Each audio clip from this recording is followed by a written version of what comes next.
Hello. What's up? We're going to be talking about Survivor Series 2002. We're going to watch the show together. So, for those of you who are going to be watching on Peacock, I'm going to boot it up. We're going to start 5 after on sharp. So, 5 after 9 sharp, we're going to be starting the show. Please do not be late because I'm going to try my best to actually start this show on time because I don't know how long this show is. And I do not want to be up until midnight, but I was way too tired earlier to watch Survivor Series at that time.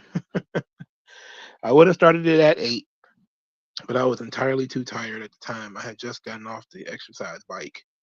I needed a few minutes. So, season 16, episode 1, that is Survivor Series on Peacock. Again, that's season 16, episode 1, Survivor Series 2002. For those of you who are not looking at numbers, it's Rob Van Dam on the cover. So when it is 5 after 9, we will be launching into Survivor Series 2002. Hopefully, everybody has had a wonderful day, a joyous and productive day. If not, maybe tomorrow will be better. Tomorrow could always be better than today. Even if you had a wonderful and productive day today, hopefully you have a better one tomorrow.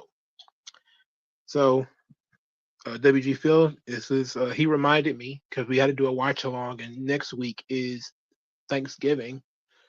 Then I guess the week after we'll end up doing the Q&A. So I'm probably gonna take Thanksgiving off. Yeah, probably just gonna have to sleep in on that one. But WG Phil reminded me that we need to do a watch along this month. So Survivor Series 2002 it is, because I did say the next watch along was going to be Survivor Series 2002.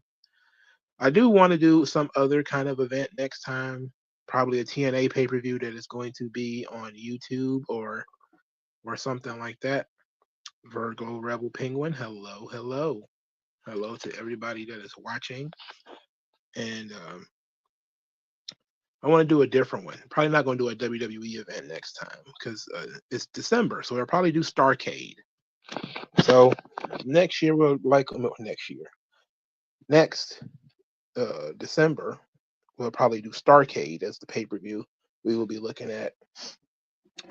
Would I ever do a New Japan watch along? Well, that will require me to watch the entire New Japan card, which is always a bevy of 6-man tags and tag team matches with people I do not want to see.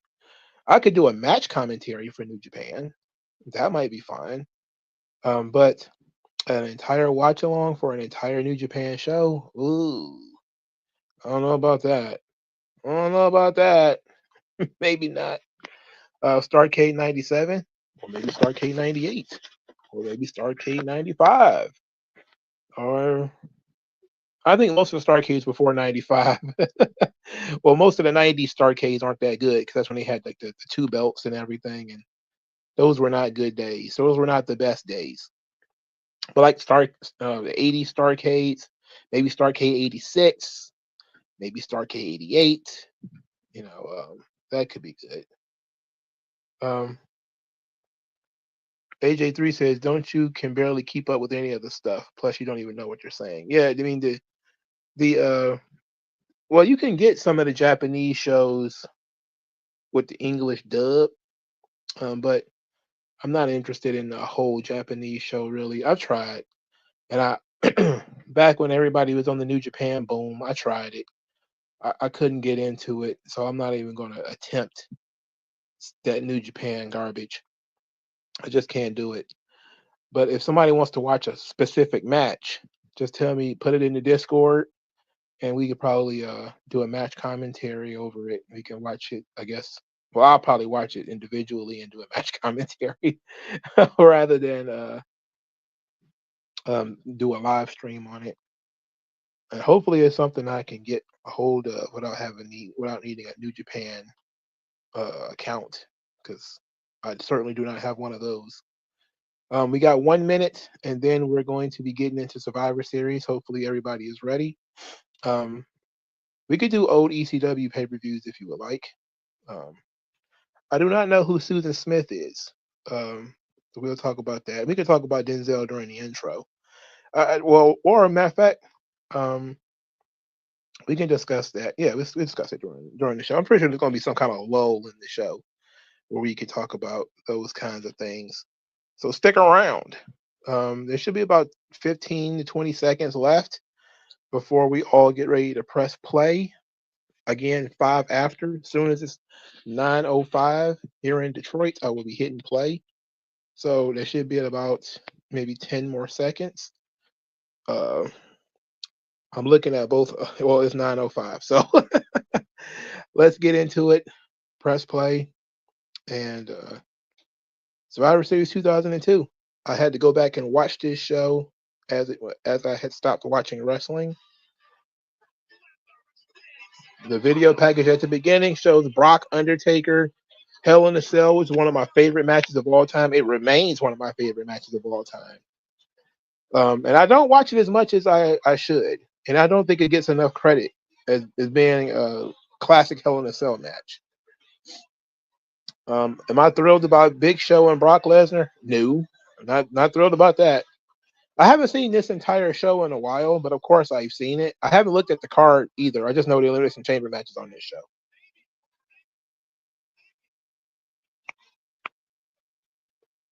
So this ought to be fun. Oh my God, I just remember what happens on this show. God damn it. Big Show. Oh God. There's Eric Bischoff, the hot lesbian action. This is amazing. Is this no? That was 2003 was the Austin Bischoff match, right? I do want to do that one, so I want to watch that too. I guess we could wait till next year, or maybe I'll watch it on my own time. Because I did want to see the Bischoff Austin losing his co-general managership. That was probably one of the best Survivor Series matches of all time. This I forgot in kayfabe the Elimination Chamber is Eric Bischoff's idea.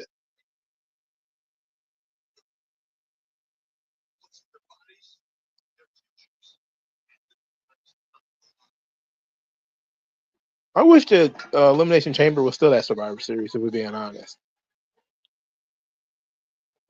I'm not really thrilled about the whole War Games thing, but I've let that be known. I've been pretty effusive about my dislike of War Games. I would love if they put Elimination Chamber back at Survivor Series. That would be great.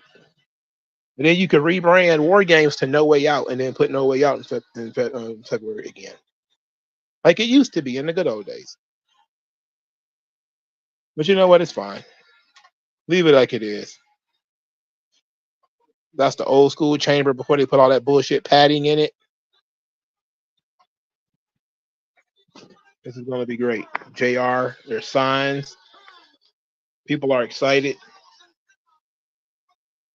WG Phil says, what made Bishop wear pants?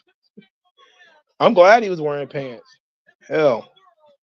We want to see all them thighs. Jesus. Yeah, thighs look like dolphins. AJ3 said, did you know Ellen DeGeneres and her wife, they officially moved to England after Trump won the election. So that's one down, 1 million to go. Oh, my God. Ellen DeGeneres should have left the country when her show got canceled. Yeah. Okay, so you said Susan Smith was who is this woman? She killed her kid by drowning and then tried to blame a black man. Oh, shit, I didn't know nothing about that. Oh, no, it's a tables match. Oh, one of my least favorite match types. There's the Dudley Boys. Oh, it's not the Dudley Boys. It's Bubba and Spike. Okay, so Dudley Boys, different variation. Are they wrestling the Hardys? Yeah, they are. Did they ever have like a regular match? Did the Hardys and the Dudleys ever have like a regular tag team match?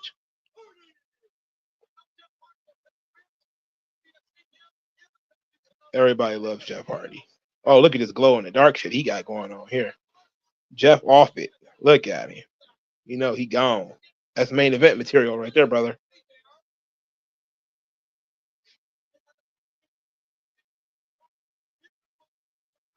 Everybody loves Jeff.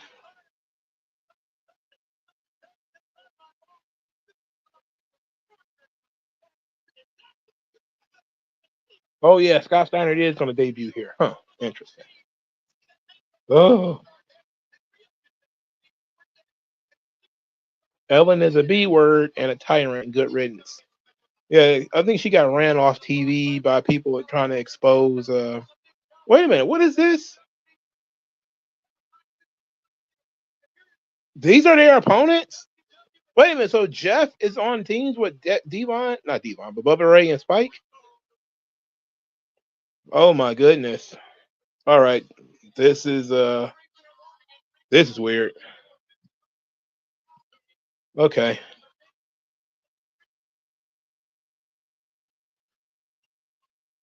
Jamal and Rosie, which are very weird names for two Samoan guys.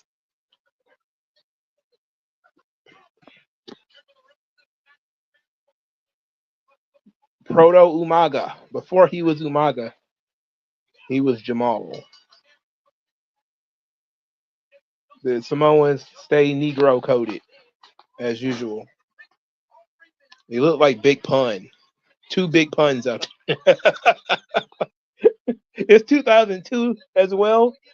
Big Pun died in what? 2001. You know, there was enough fabric on Big Pun to cover all of India. Oh shit! Oh my god! Oh my lord! Y'all done tricked me into watching a Rico Constantino match.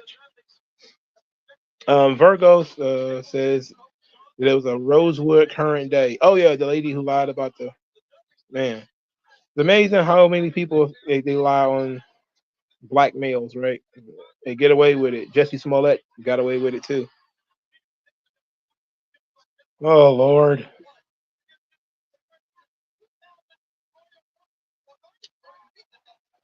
I would prefer if Elimination Chamber got moved back to Survivor Series. To me, it just feels like it works. It's a Survivor style match, so it works for me. Oh, Big Pun died in 2000. Okay, yeah, I knew it was around this time. He lost 100 pounds and still had a heart attack. That's crazy. You know how fat you have to be to lose 100 pounds and still have a heart attack? That's crazy, brother. He was like 600 pounds or something like that. It was insane. Ooh. I wasn't a huge fan of 3 Minute Warning personally, but then again, I missed almost their entire run. So when in going back and watching it, I wasn't a fan really. But you could see that there was potential in the two guys. They're two big athletic Samoan dudes. But Jamal even stood out back then. But it's crazy how he went backwards. Here he's dressed like a rapper. 2 years later, he would be dressed like a savage. And I think about 2 years later, Rosie was a superhero, which is crazy. Really, really crazy. WG Phil says Jeff Hardy could have been the modern day Sting. Well, he kind of still is. He still kind of ended up like Sting.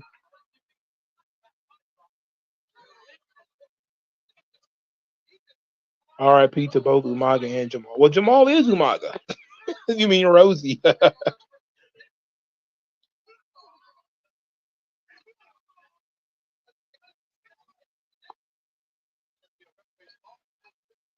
They made the Elimination Chamber. It's like the Hell in a Cell. They made the match so damn safe that it kind of took the edge off of it. Oh my god! Oh no, he no sold it. Well, he is huge. Oh shit, he got.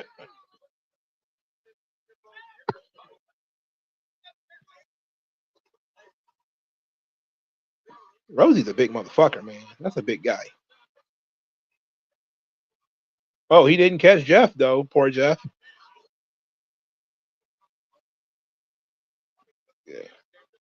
They chanting you fucked up. You know what? This guy, man. Even if you didn't know that's Roman Reigns' brother, you would look at him and be able to tell he's Roman Reigns' brother. They look alike in the face.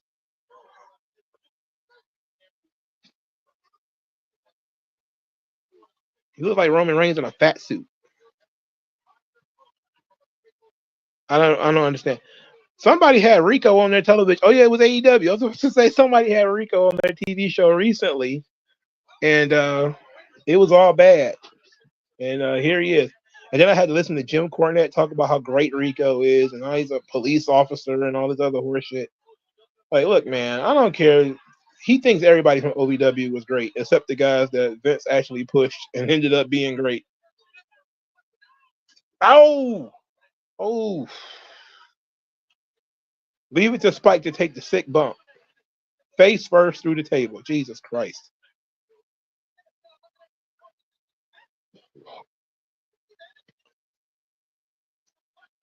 Three-minute warning didn't have a bad thing, though. I don't know who told Jamal to wear brown. It's such an ugly, muddy color. I think this is after the Gay Rico. No, this is before, because they started doing the Gay Rico gimmick. He was on Smackdown when he started doing that, and Rosie and Jamal was on Raw. So this is before he started doing Gay Rico, and he did stuff with Billy and Chuck. He's balding though, that's for sure. So he's. But then again, he started late. He's like one of those DDP kind of wrestlers who got into business late. Oh my God.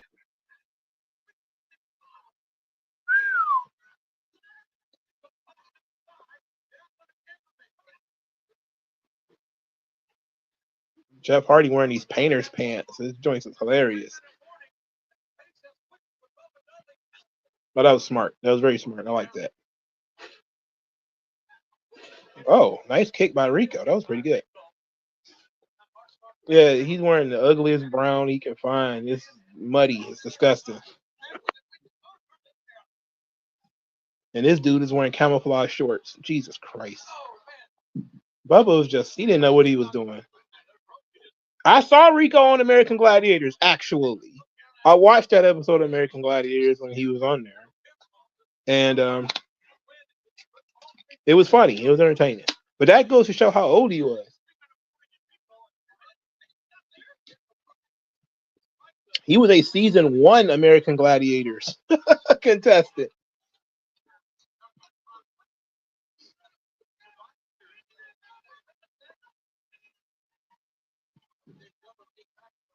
This shit is chaos, bro. These people are everywhere.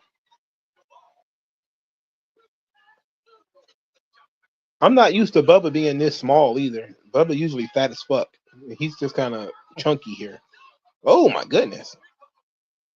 I never was a Bubba Ray Dudley guy. I was never a fan.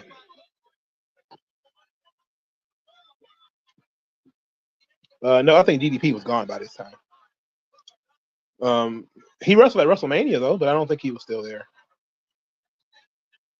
He was at WrestleMania this year though. I think he wrestled Christian, but he was gone by this time. I don't remember him being on anything after this. Wait, no, I don't believe him because the European title doesn't exist at this point in time. So no, he's gone already. Was I a fan of the Bully Ray character? Well, that was the most interesting version of him with the aces and eights and all that kind of stuff. That was okay. Oh, great spot by Jeff. You probably didn't feel a damn thing because Rosie's so damn big. But it was a great spot. Yeah, DDP got injured and retired. Yeah, I think his last match was against Christian or something. I think I just saw that on the internet, actually. I don't know how true it is. But he technically didn't retire because he went to TNA after this. He probably retired in order to get out of his contract. Like what's the name did what's his face? The name will come to me eventually. Oh my God. Wait, how is he shaking the ropes from the other side of the ring?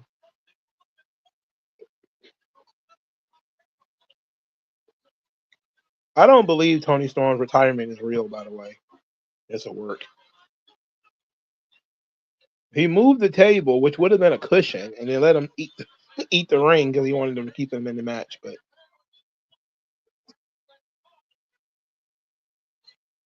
oh my goodness, I mean, Jeff is tearing these guys apart with all this offense.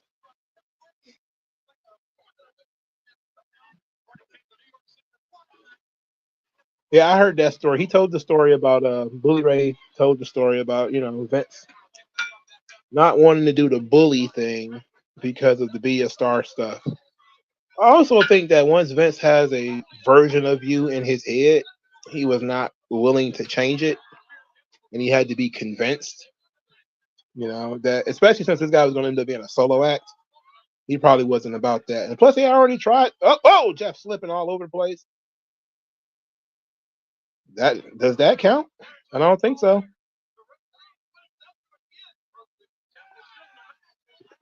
Yeah, I do. I believe Tony Storm is going to show up on Saturday as well.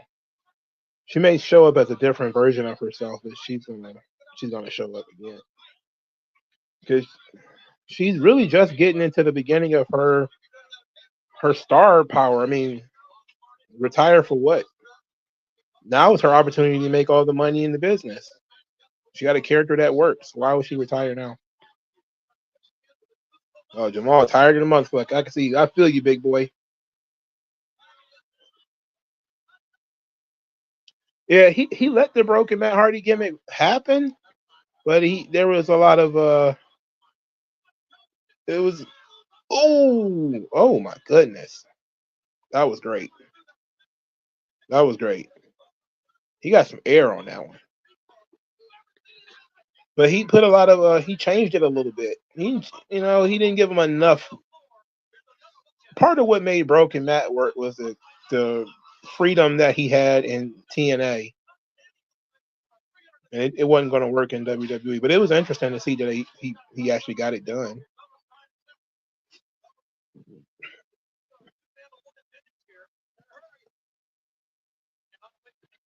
WG Phil says Jeff wasn't a self-sabotaging asshole. We could have had this version of Jeff in a 2K game with the face paint damage. That would have been based.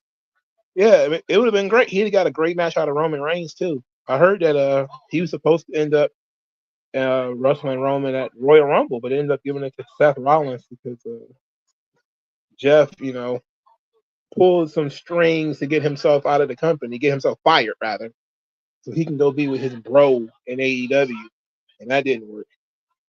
Holy shit! Okay. All right. This match is all about crashes, and I'm not a big fan of the tables match, but this is pretty good. It's pretty fun. It's different from what you see today, and that's the good thing about watching old stuff. The action is a lot faster. It's more focused on, aggression. There's still goofy characters though, like this goofy asshole here with the sideburns.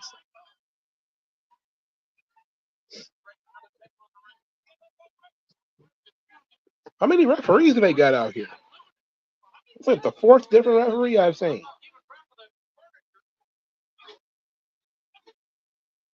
Bubba can't throw a punch for shit.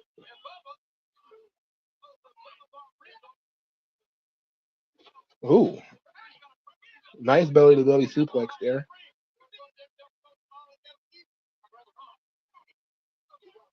Oh, they literally kicking these guys out when they go through the table? That's crazy. They trying to anyway, but Samoans ain't listening. They got hard heads. They ain't trying to hit. Also, Bubba is very pasty. He needed spray tan in the worst way. What on earth?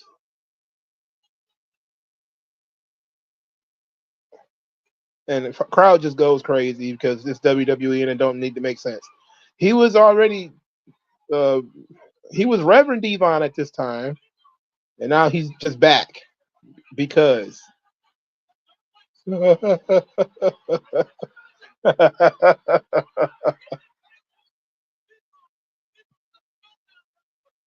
Yeah, he is a SmackDown wrestler, actually. What is he doing on this show? Well, what that is true. It is no disqualification. 3D, and the match is over. New York don't care. They ain't paying attention to these rules.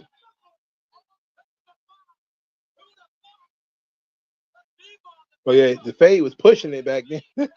At this point,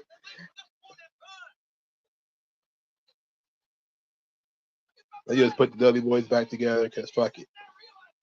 They're useless apart, I guess. But Reverend Dion was actually funny and fun. He still got the part though. You can see it in his head.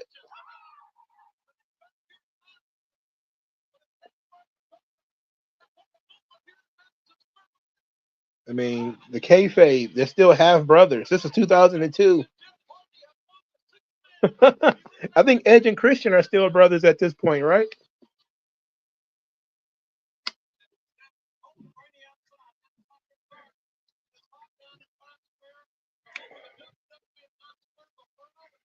WWE Times Square, the world. One of the many stupid ventures Vince ended up in the middle of. What I don't even know what this is supposed to be. Is this a restaurant? I see people eating. Is it a bar? I see people drinking. I see beer.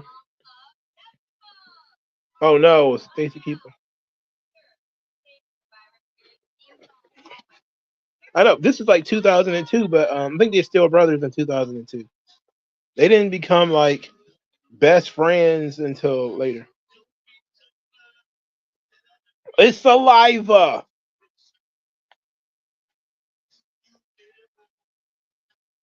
It was a restaurant. Okay.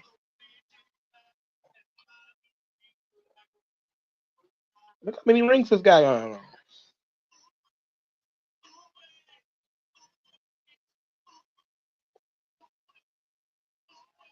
We need to go back to this kind of rock music being something you hear in FYE. I like this. 90% of everything I listen to when it comes to rock music comes from me spending time in FYE.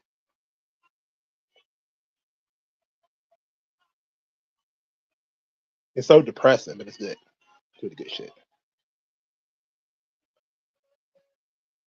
Black Singing 97 was a big saliva. I was a big Seether mark. I still like Seether. I started listening to them because of Madden. But Seether and Saliva, I like both of them bands. I like how they mixing in the video packages with this joint. It's kind of dope.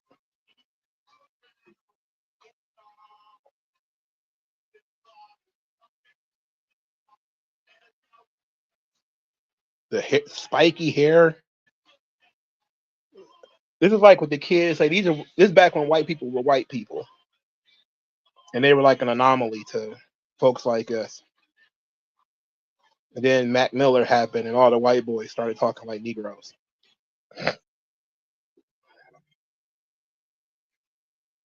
It didn't even happen after Eminem. It happened after Mac Miller for some reason. Yeah, Saliva did do. They had the original song that WWE apparently bought and restructured for Batista. And it was similar with Chris Jericho's theme, which I think is the theme he used on this show.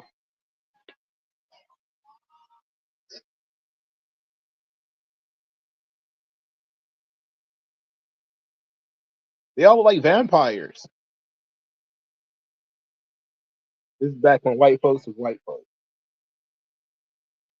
And going to the mall was like going to the museum or some shit.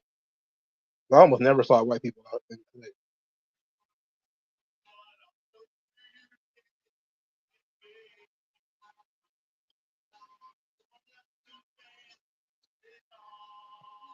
motherfucker is a Sean shows up in a wheelchair. Stop it. Vince was on pure corpo mode and enjoyed product, consume product. Yeah, he got worse as time went on. He's actually having fun back then. In 2002, he's doing fun shit like this. Even though it's kind of, I'm pretty sure I would have been pissed if I saw this at the time. Like, why is Saliva here? And why is they doing a whole song?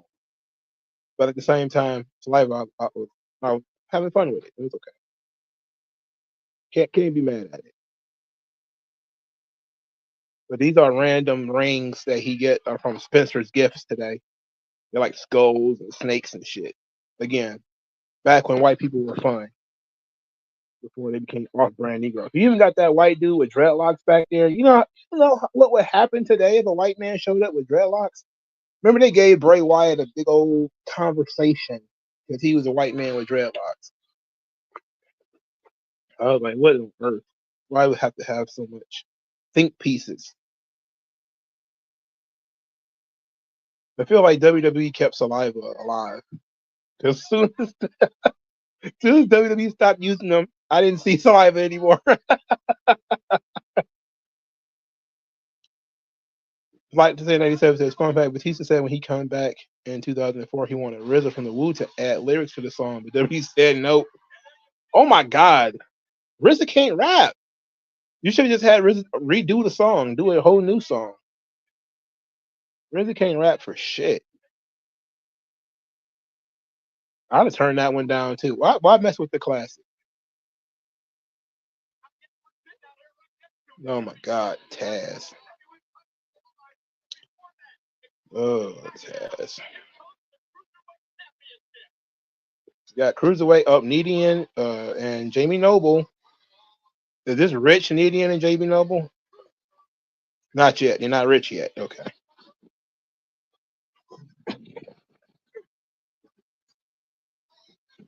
The NPC Negroes. Oh yeah, the Bliggities. They got to be very protective of this stuff. Oh damn, Bliggity's giving Bray Wyatt hell over his dreadlocks. Stop it.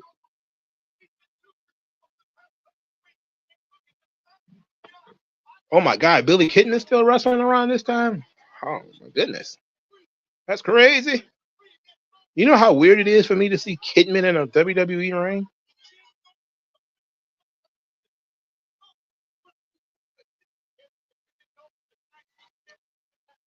Is that his opponent tonight, Billy Kidman? Silk the Shocker is easily one of the worst rappers of all time.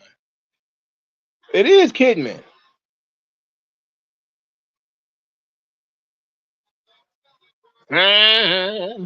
Hey. Billy Kidman was just starting to put on some weight, starting to look like an adult man after all those years in WCW where he looked like he was 15. He's a great could have been guy. Who knows what would have happened if Kidman hadn't gotten injured? I'm not saying he would have been world champion or anything like that. I'm just saying like he's a great could have been guy. I don't know why they gave Kidman a rap song. I don't understand it. He's like absolutely the kind of guy you would have given a rock theme to. WG Phil says Jamie Noble and Kidman been working for production for 2 decades but never got Legends deal. Why is that? What are they gonna do? I mean, I guess they could do action figures for Noble and Kidman, but would anybody actually buy that shit? For Kidman, it'd have to be like Flock shit, wouldn't it? Like he was pretty generic in WWE, so it would have to be like Flock related. Are they gonna give Raven money? They didn't. I'm pretty sure they're not in a rush to give Raven money. But then again, that was Vince. Maybe this new era, would give Raven some money. Probably not though. Van Hammer, get a check. I heard Perry Saturn's been on and off back there, so maybe he could use some money. I don't think they make Flock action figures, do they? X9 says, oh man, Pockets versus Plumber Mox. That's something. This is the second time they pulled that trick. People are stupid for falling for that one again. Kidman looked like Jerry Seinfeld, too, by the way. What's the deal with this surfboard? I mean, there's no water. There's no board. I saw a picture of Nydia recently, She's got to be in her 50s now, and she's not as jacked as she was, but she don't look too bad. Yes, Jamie Noble was the ROH World Champion before he went to WWE. He was James Gibson. That's where everybody knows him from, except for his time as a Beverly Hillbilly on WWE.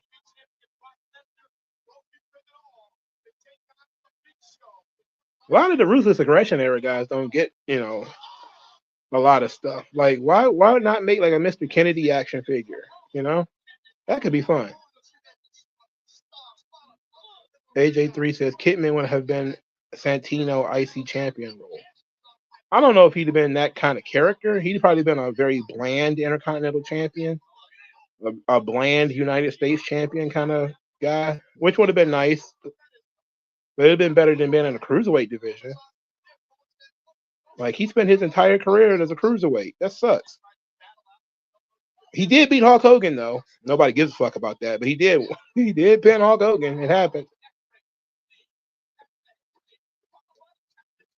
WG Phil says Bill Kidman and Jamie could have highlighted a cruiserweight pack for a 2K game. I think Kidman could sell merch if they do a 2-pack with Rey Mysterio.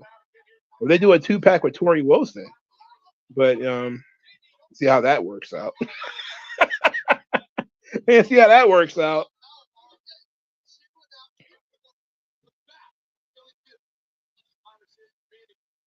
X9 says in Netflix UK tweeted today about Old Scent and said select old content. I'm sure the big four and WCW will have to be on it. Oh, they probably will be. I think they're going to eventually migrate a lot of stuff over to Netflix. Travis Tippin says, should CM Punk get a G.I. Joe action figure because of the Cobra tattoo? I wouldn't be. Do they even replicate the Cobra tattoo on him for his action figures and video games and stuff? Because now I would question whether they would even do it. I think I wouldn't chance it, but you never can tell. AJ3 says Jamie Noble was in ROH and was the worst ROH champion ever. The plan was CM Punk dropped the belt to Colt Cabana. He was worse than Colt Cabana because Colt Cabana sucks. I know a lot of people like that era of Ring of Honor. It was okay. That era of indie wrestling was interesting. I can tell you that much, but I wasn't a huge fan of it. But 2002 is when Ring of Honor was really just kind of starting to cook. This is actually when I first started hearing about Bryan Danielson on the interwebs.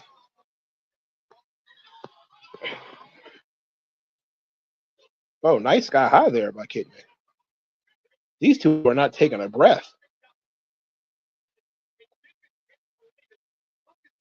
Didn't Kidman cut his hair right before he retired? That his hair being long is really throwing me off.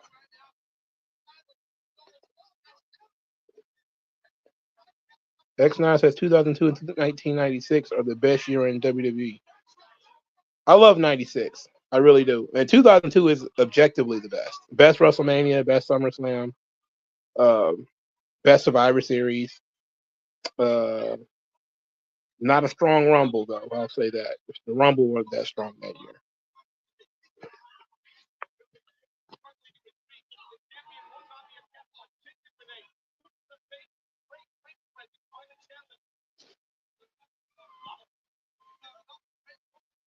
WG Phil says The Miz, Shelton, MVP, and Edge got retro versions from the Ruthless Aggression subline. Interesting. Now, why would you take a DDT from the top rope? And that's not the finish. I gotta imagine Michael Hayes is back there having a fit. he's got to be back there having a fit. He took a DDT from the top rope. That's bigger than anything they're gonna do in the main event.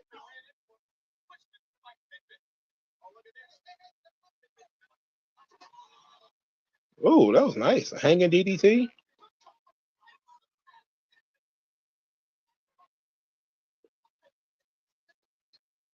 Okay, he cut his hair.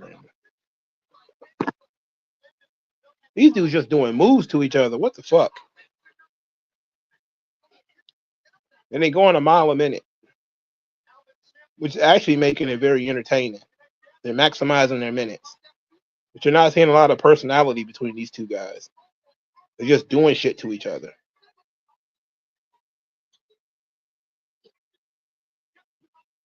That was the bad part about Kidman. He was fun, but wasn't gonna get any personality out of him.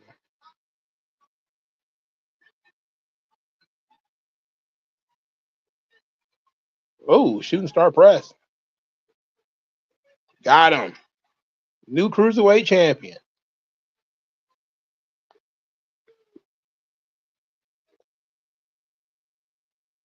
Says Travis Timmons says DDT from the top rope was the finish to Scotty to Hottie and Dean Malenko. Yeah, I don't understand why you would do a DDT from the top rope and it's not the finish. And he just kicked out of it and we kept going. Like, what the fuck? What in the X division? Now he's got the belt and he's gone. That was a very X division match that between these two guys here. It wasn't bad, but my God, it's just doing shit to each other. It wasn't. It didn't feel WWE pills at all.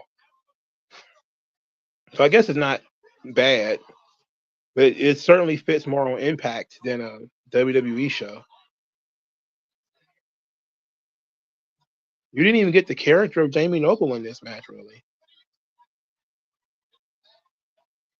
He tore his knees up with that goddamn shooting star press. Body didn't even touch him at all. Damn, they went to commercial while Michael Cole was talking. Hey, it's Baldy Kurt. And child murderer. Oh boy.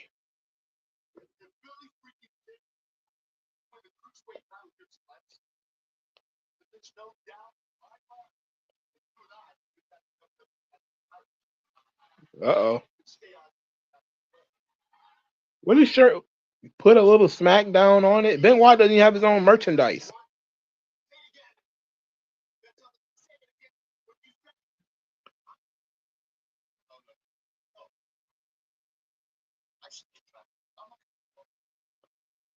I love Kurt and Benoit as a tag team. Kurt is great. All Benoit had to do was be himself with Kurt Angle, and Kurt Angle can make it work.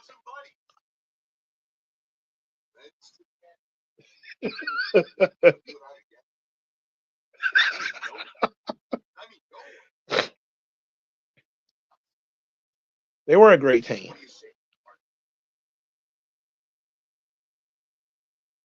And they had, oh my God, they had some of the best matches in the world against each other, too. Vince loves his oddball tag teams. He really does.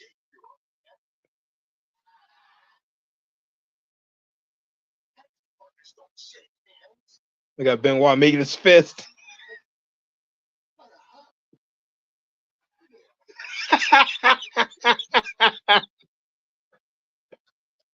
Child murdering intensifies. Wait a minute, I shouldn't make kid murdering jokes. That obnoxious goatee of Jericho. God, seeing Jericho back then versus seeing them today, what the fuck? What a mind break. Hey, it's Victoria, one of the many crazy bitches they had obsessed with Trish Stratus.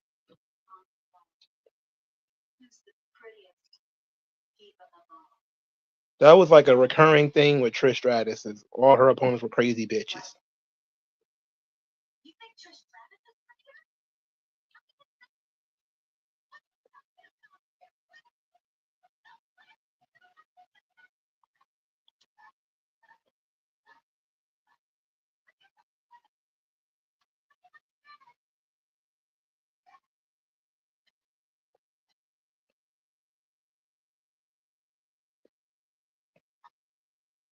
I love Psycho Bitch Victoria. I heard she signed a Legends contract recently too. Maybe they're gonna put her in the video game or something. Black Sand 97, he says, man, imagine how different wrestling could have been if Benoit didn't do what he did. Yeah. If Benoit wasn't fucking Benoit, it didn't go full Benoit on his own family. Jesus. We might be living in a different world today.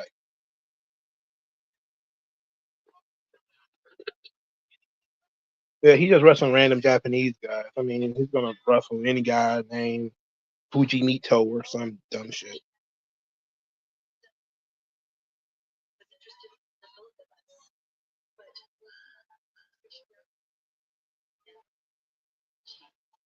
Wait a minute, what now? I didn't know this storyline was about them being fitness models together. I thought Victoria was just a crazy bitch. Well, he was 38 when he murdered his family. I think he's almost like 40 or something. So he certainly wouldn't have lasted much longer.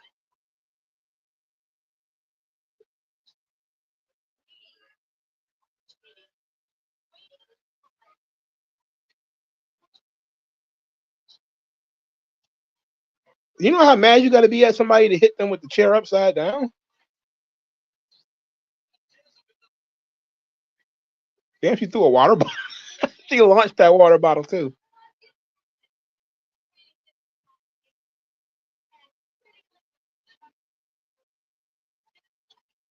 Puppies?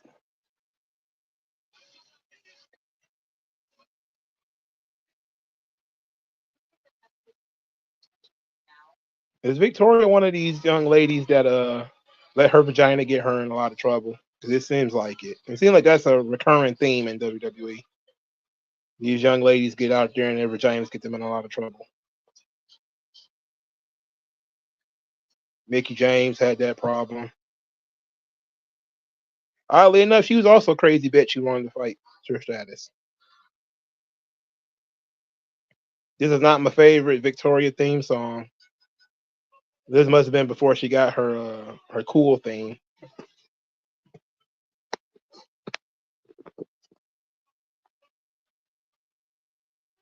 I love that she broke the entrance. That was great.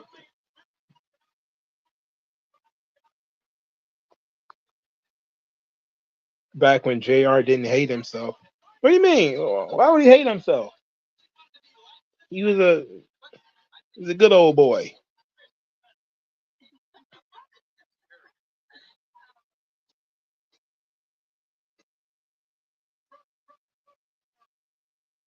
Trish Stratus was hanging out with Lita at the fight. I don't know why. Like, are they friends for real? They just hanging out at the fight. Trish Stratus need to be with her kids. Lita ain't got no kids. She's a cat mom or something.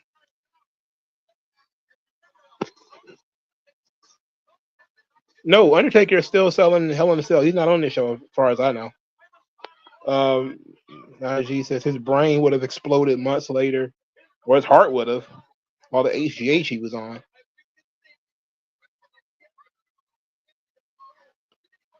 Yeah, little Nate as the ref. He's smaller than Victoria, by the way, which actually is not a bad idea.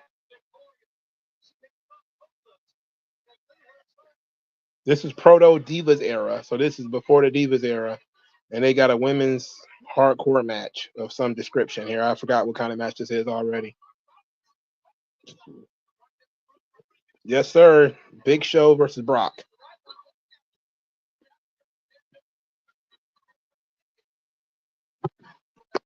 What is this horse shit?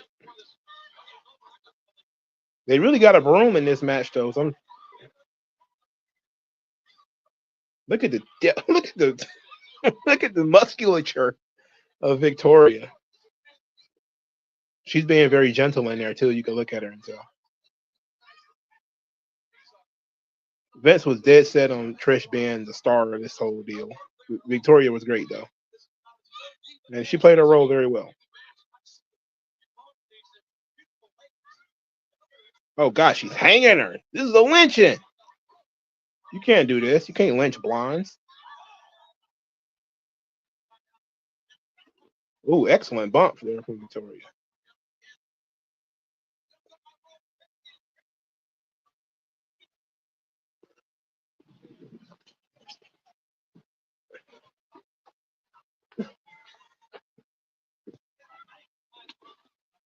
Yeah. It's a broom. Victoria in her prime was something special. Yeah, she was actually still good in TNA too. When she went to TNA, she was actually still pretty good. I don't think she was fully utilized in WWE or TNA, really, but she did really good in both. X9 says, I think most current WWE content from 2022 on will live up pretty well. Well, they're already editing the product, so they already editing the shit out of it. So yeah, probably. Oh my god, a slingshot leg drop in a women's match?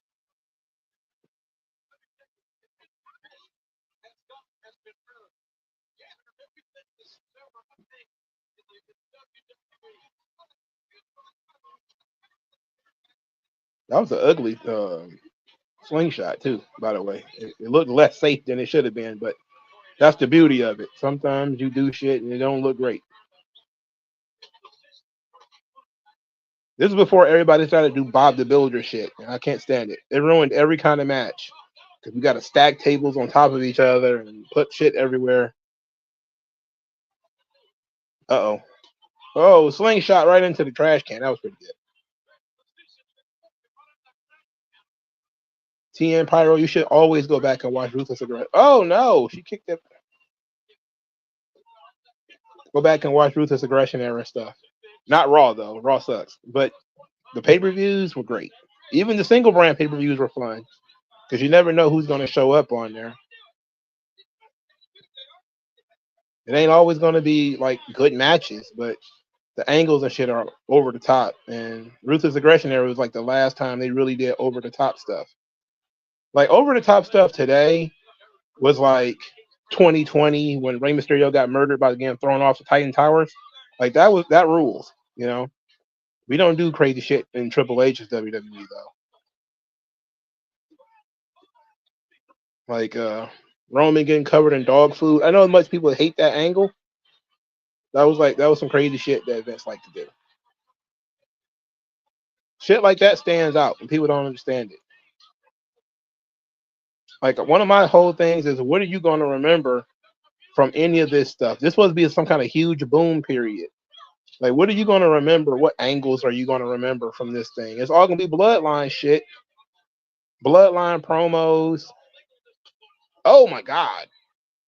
And the crowd chanting stuff. You know, oh, my God, they chanted in France. Like, okay, that was great. But we've had like a year of TV and almost very few memorable angles from Triple H. Good or bad, you know? At least if bad shit from Vince is worth remembering, people talk about it. Mike Dunn says Smackdown in the Ruthless Aggression era was great. 2009 Smackdown was when I started watching. Oh, you started at not a very good time then. The late 2000s and the early 2010s, not my favorite. Now you said I still remember Tony Storm getting hit with that pie or that egg. It was a cake. No, it was a pie. He got hit in the face with a pie, and she was shitty about it. She was shitty. The crazy thing is, she actually sold it perfectly, and that's what ran her out of the company. She sold it great. Not only NXT does crazy shit like kidnappings and stuff. 1, 2. She kicked out of the chick kit. Oh wow! And then she didn't even acknowledge that she kicked out of her finish. Well, is it even her finish yet at this point in time? Victoria is bleeding, by the way. We got blood in a women's match. Oh, what was that? It was like a. They not even. They're very professional. They seem to be rushing through this, by the way. Oh my goodness! They're going a mile a minute out here. X9 says Mariah May needs to step on him. Barefoot or with heels? What do you prefer? Ike Don says, now being grown and looking back, Raw was at its worst when I started watching. Yeah. Not good. That is true. It would have been perfect for Vince's WWE. For Triple H, probably he's gonna be like, we don't really need that. You're too entertaining. You gotta be a little bit more boring. Oh my God. She won the match with a suplex? After all of that, at least that match was fun. But shit, it was going a mile a minute. How long was that match? It felt like it was about 10 minutes, 12 minutes maybe.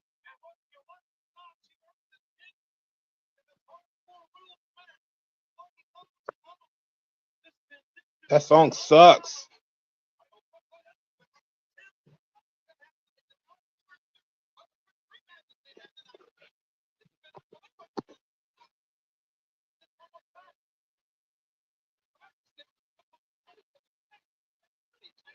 Who gave them the finish? The finish sucked.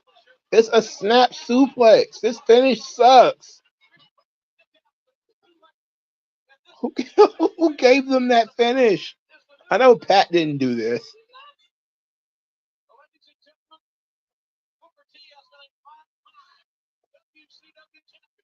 Booker T spending most of his WWE time staring at his hand. It's hilarious.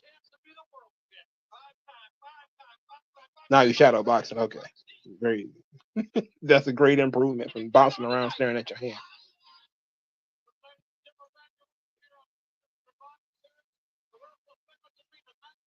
They don't hold enough pay-per-views they don't hold any pay-per-views at Madison Square Garden anymore. They need to. We love Madison Square Garden, WWE. Get back in that venue. They only do TV at Madison Square Garden now. I'm pretty sure it's like a union thing or something. What the fuck is that thing behind them? Is that a blimp? Is that WWE Xbox blimp? Shucky ducky quack quack.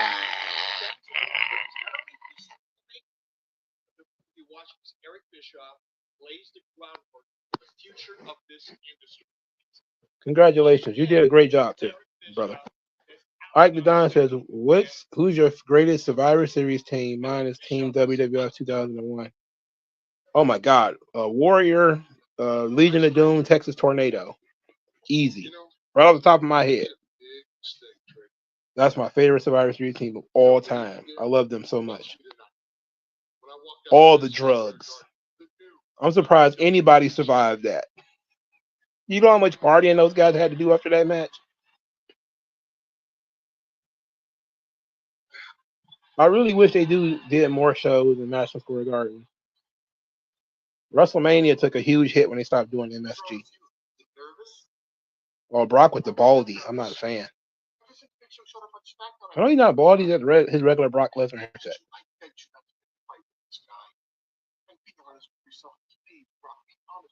This is Paul when he had the horse hair.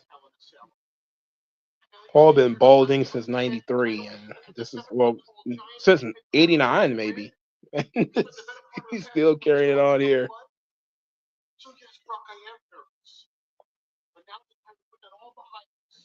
Paul been so good for so long. I'm almost at the point of saying he's the GOAT manager. I don't think anybody's had this level of consistency for so long. Not Cornette, not Heenan. This was over 20 years ago, and Paul is still relevant today and still just as good at being a promo and being a manipulative, conniving bastard. So yeah, I'm ready to say Paul Heyman is the greatest manager of all time. I'm at that point.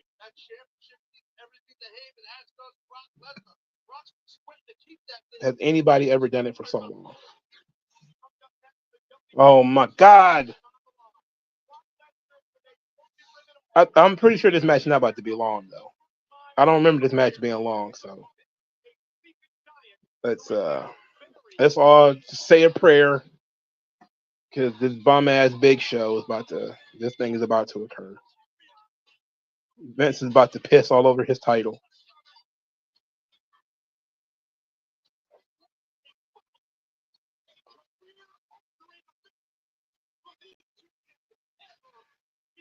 I believe Undertaker said this is one of his favorite matches too. It's his match with Brock.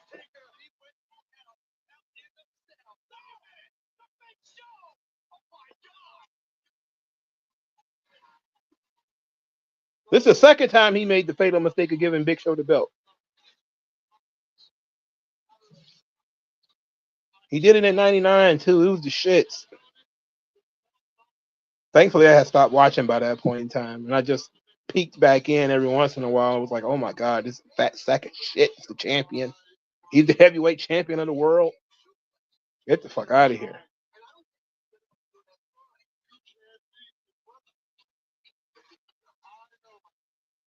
Sure did. The world heavyweight title. God damn, what the hell was Vince thinking? He had so much time to smarten up, and he just never did. Phil doesn't think Cornette is that great. Well, let me tell you something. You watch enough of the territory stuff, Cornette is in a league of his own. He's very good. Mid-South, he was very good. He's extremely good.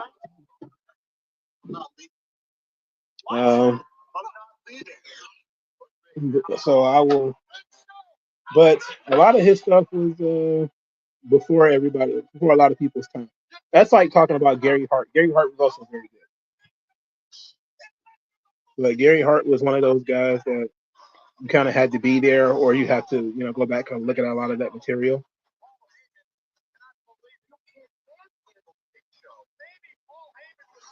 I love both of those guys, though.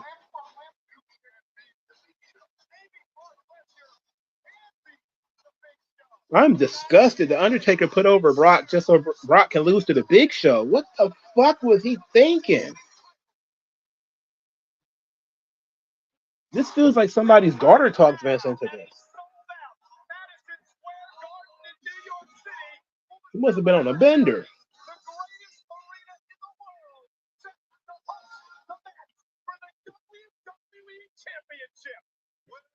Oh my god. Oh. Oh my god, bro. This is a disaster, man.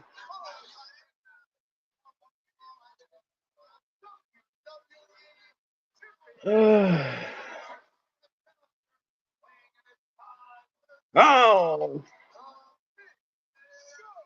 I'm gonna wear some pants like that to work tomorrow. Just some black pants. I should have ironed them. I'll probably iron them in the morning. I got time. Said New York looks so livable there.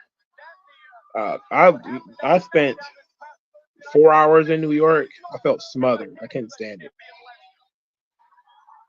There's people everywhere, bro. I couldn't stand it.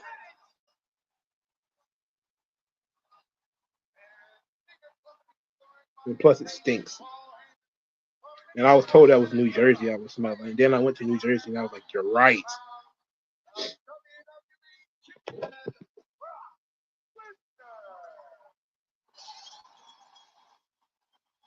I can't wait to get to the tag match because we got to get through this horse shit. I don't even understand what the point of this was. Where was Vince going with this? Because Big Show didn't do shit but lose it not too long after he won it anyway.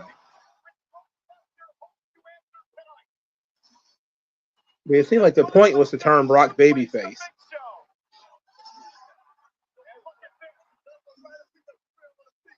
You got to make wise decisions, Vince. And Brock as a heel was working, so why turn him babyface? I didn't understand that. Whatever. Let's just get this thing over with.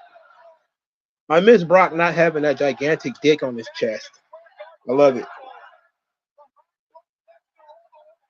And Madison Square Garden is solidly behind Brock Lesnar because even in 2002, everybody knew that the Big Show was a steaming pile of the shits. He was a walking Cleveland steamer. He was very bad at his job. He's very fat, very out of shape, and talentless.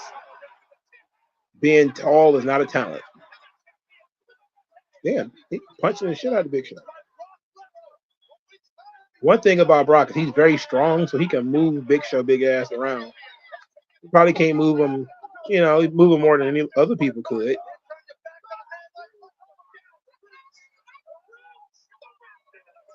Also, look at how the simple storytelling that they're doing here with the arm of the Big Show, the ribs of Brock Lesnar. When was the last time somebody walked into a wrestling match with an injured rib or something? Like, dudes will have like a surgically repaired spine, go out there, take a backbreaker from the top rope, fall through 2 tables, and then continue to wrestle for 30 minutes. No, Big Show's gone. He hasn't been in AEW in a while. I don't think he's even there anymore. Unless I think I got to mix up with Mark Henry. I know for sure Mark Henry is gone, but I haven't seen Big Show in AEW in forever.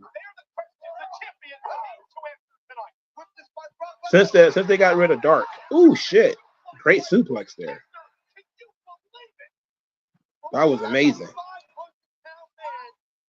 Matter of fact, yeah, I haven't seen Big Show since they closed Dark. That's been almost 2 years, 3 years now.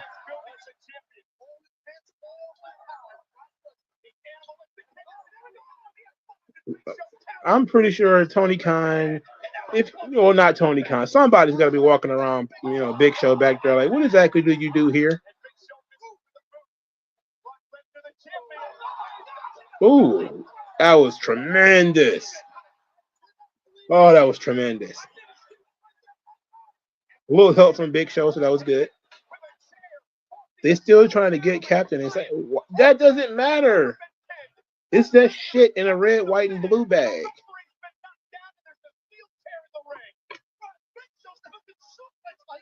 I don't understand it. Oh, wait, he was in that Bro Chachos thing. That was 2 years ago, though. Or was it last year? Oh, wow. Oh, my God. Yes, way, sir. F5 to the Big Show. Oh, and New York is going wild. And Paul pulls out the ref,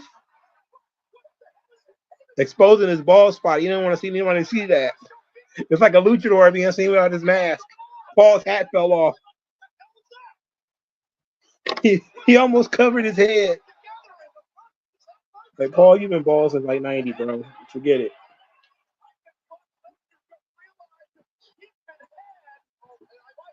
This is such a weird heel turn too, by the way, because it's obvious Paul is turning, but it didn't directly cause Brock the match.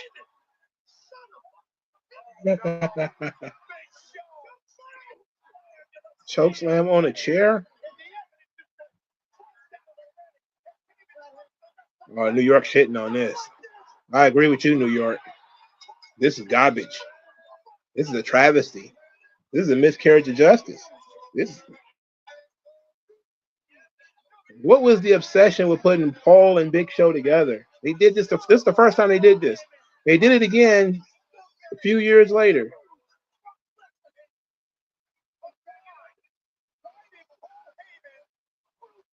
Because he's Paul Heyman, and this is what Paul Heyman does. Paul Heyman fucks for people. Oh, with such dark days ahead. I'm glad I'm not watching nothing after this.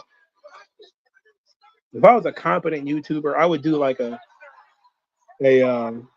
Marky D 123, and I would judge Big Show's world title run after beating Brock Lesnar.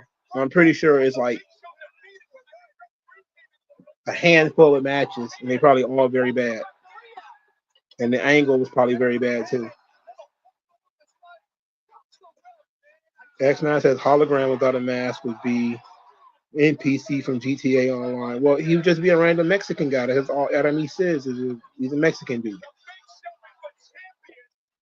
I don't know. I think he's like a young guy too. He's like in his early 20s or something, mid 20s. Who would it be? I think he lost to Kurt Angle, if I remember correctly. Yeah, I think he lost about to Kurt Angle.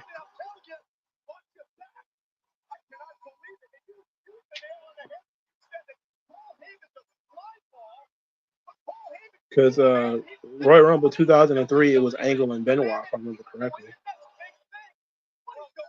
So he didn't have the belt for the rest of the year.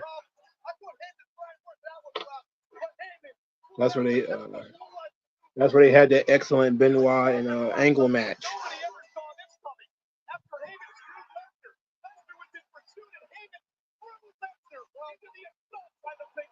And Brock won the Rumble. And then it was Kurt and Benoit, Kurt and Brock at WrestleMania. So I'm pretty sure he lost it to Kurt. It's because Big Show sucks. Using Big Show to get the belt off Brock just to give it to Kurt. We just gave it to fucking Kurt in the first place and put Kurt with Paul. Or better yet, no, I'm not gonna say put Benoit with Paul. Whatever. What's done is done. It's just 20 years old. I'm still very upset about it though. But this match kicks ass. We're about to watch a classic here, fellas. Thrown together tag teams, Rey Mysterio and Edge. Thrown together team, Benoit and Angle versus Los Guerreros. X9 says my first Brock match was Mania 20. Interesting. I think the first Brock match I saw was King of the Ring versus Test. So I wasn't watching the show, really.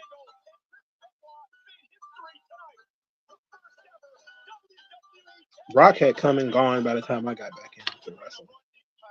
So I started watching events backwards, starting with WrestleManias and SummerSlams and all that. So it probably wouldn't have been King of the Ring.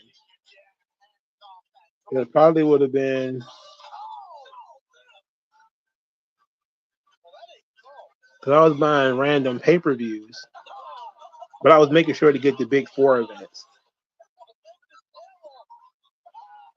So I don't know what it would have been. It might have been 19, actually.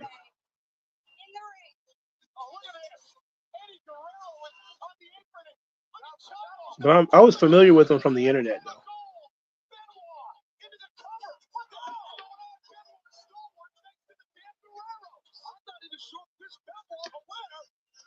Look at the vascularity of these men who are no longer with us. Kind of explains why they're no longer with us.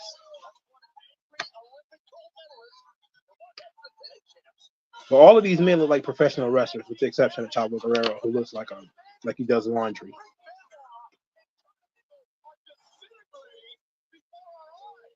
He hit him in the head with a champagne bottle at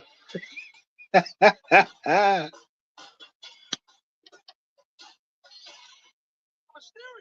Oh my God.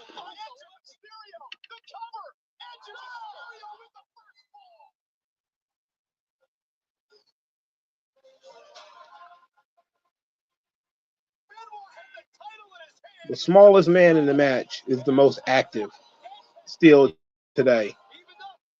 And Ray has more experience than everybody in the ring except Benoit. And he's still around. Well, no, and Eddie. He came in after Eddie. But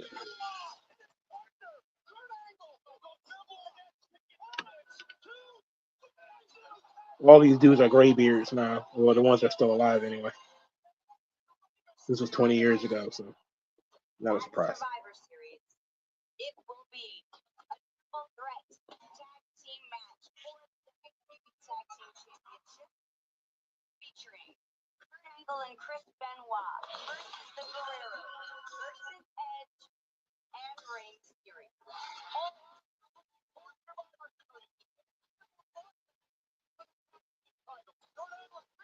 The storyline is everybody is the champions at some point, and then they lose.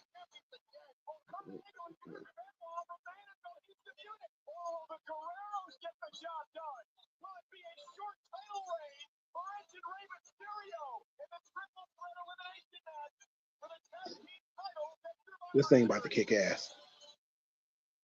I hate triple threat matches, so if I'm saying it's good, hey, Al Wilson and Dawn Marie.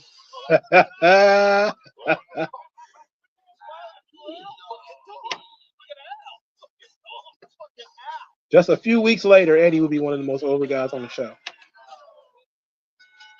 But at this point in time, everybody's kind of like, he's okay.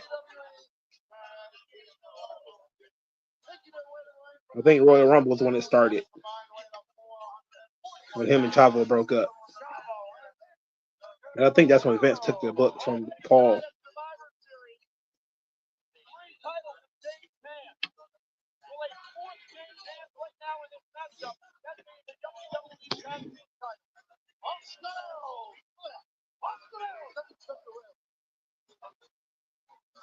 The absolute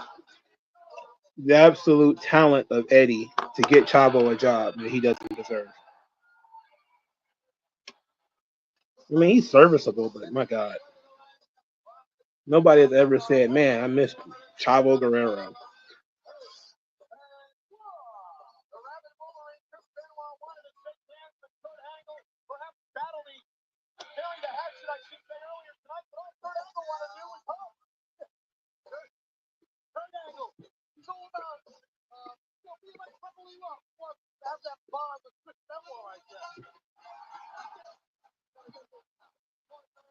X9 says Chavo ruled in Lucha Underground. I don't know, man. I don't know, man. I don't want to give that guy any credit for anything. I'm not even gonna hold you up. He might have actually been good. I don't want to give that guy credit for nothing.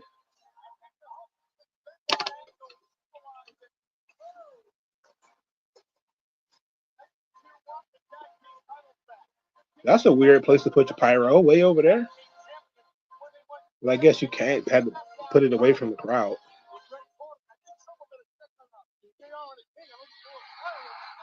Oh, well, Del Rio is good. I'm not even gonna lie. I like Del Rio. I don't like him today, but back then he was fun. I just watched Alberto Del Rio wrestle in AAA. He wrestled Pagano. I don't get it. I don't get it. I can't believe El Macias is still wrestling too. My goodness, what the hell? He's got to be like 60. What the hell? He's gigantic still. What is he taking? I love the Rob Zombie thing from Edge. This was been his main event thing, but see how that worked out.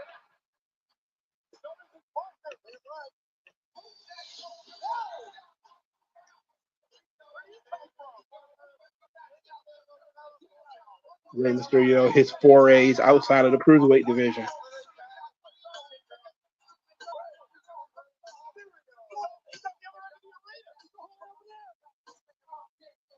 Oh, damn, you're whack.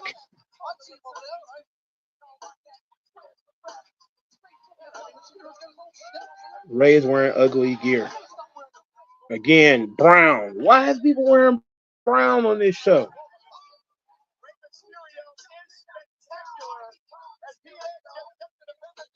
Did you hear about the Mia Yim DA ex-boyfriend?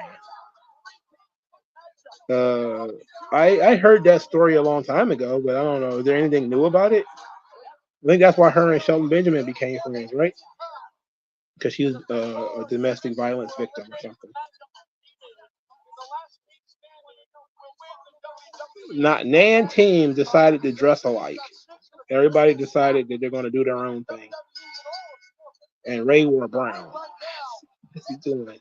What's he doing? Why are you doing this?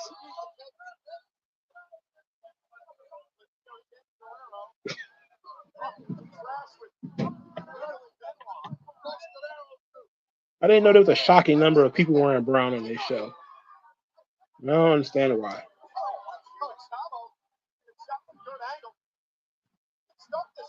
At least they all look distinctive, but I would like some tag team cohesion.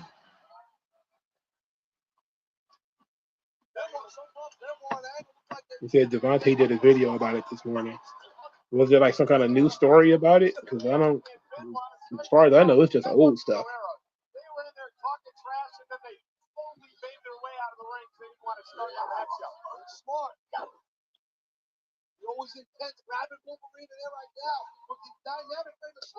Ooh, yikes.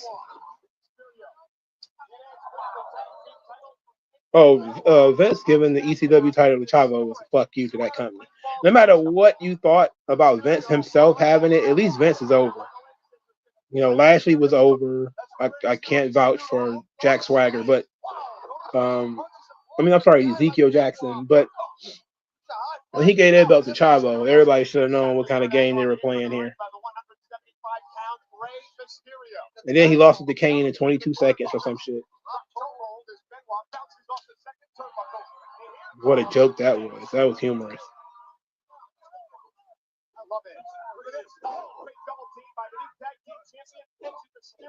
Michael Cole, you know, expressing his love for Edge. Edge is no longer a vampire, but he's still a brother at this point. Durag Vance, of course, is peak pro wrestling. He gave it to a returning Christian in 2009. Christian was, you know, bitching about being a main event guy, so he says, "Here, take this." I was the main event in TNA. Oh, really? Here, take this thing. The big silver thing that nobody wants. Take this. When it was the big silver joint, a disaster. It was a disaster. I mean, it was the shits before then because they gave it to Big Show after Rob fucked it up. So it was already down bad. But once it became silver, that was it. It was a developmental brand at that point.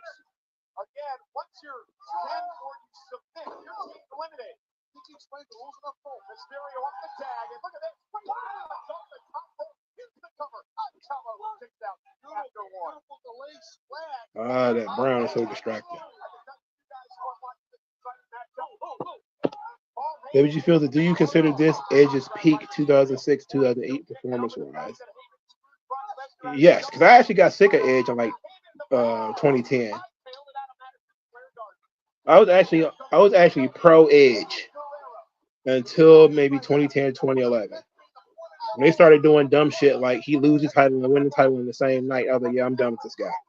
That's enough of this. He became Seth Rollins tier at that point. He went from somebody I was supporting to we could take 2 years off and I'll be okay with it.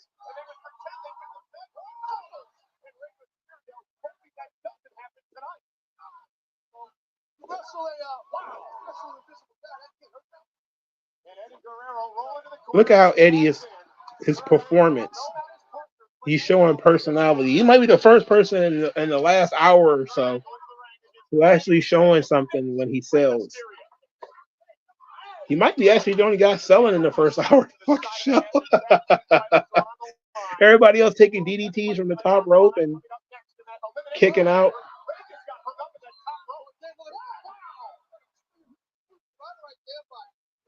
That head scissors always look pretty good when bigger guys take it.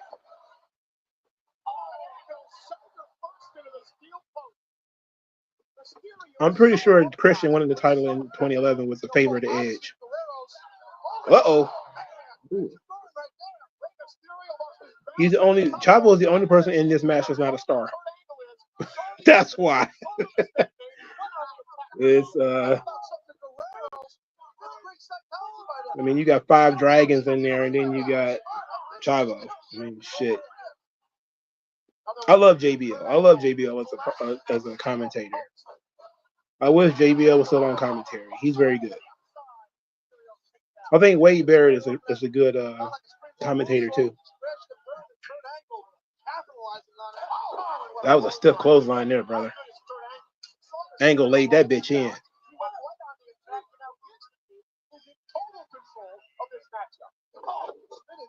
Angle and Benoit ain't letting you up.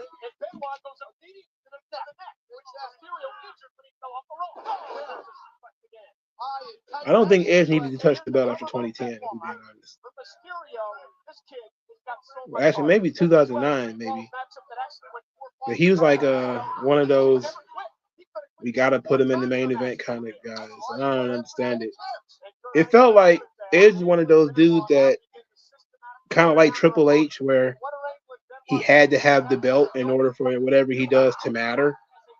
Because outside of Matt Hardy and maybe his feud with Undertaker, if Edge didn't have the belt, I don't think he was even a major part of the show. I mean, he did all that bullshit with Vicky. That was some of the worst stuff I've ever seen. I hate that stuff with Vicky. It was so bad. It was so bad. And it was cringe. It wasn't like entertaining at all.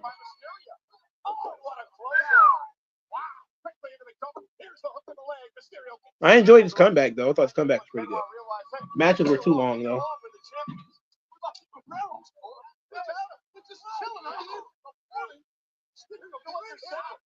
Ray is turning 50 next month.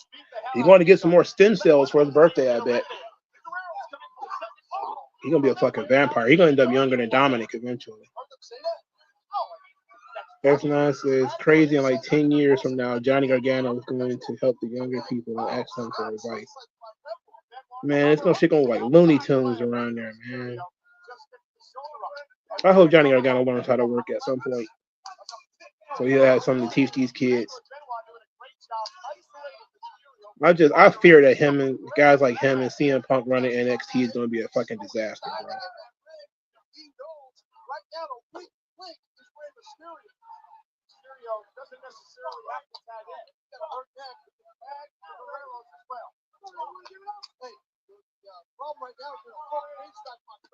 Kurt Angle got the nerve to put him in a front face lock just deep into the match. Might be the first rest hold all night outside of that surfboard that Kidman was in. But it's a sensible hold designed to get the crowd into it, and they're just not taking the bait. At least not yet. That's young. Is that young Brian Hebner as the referee?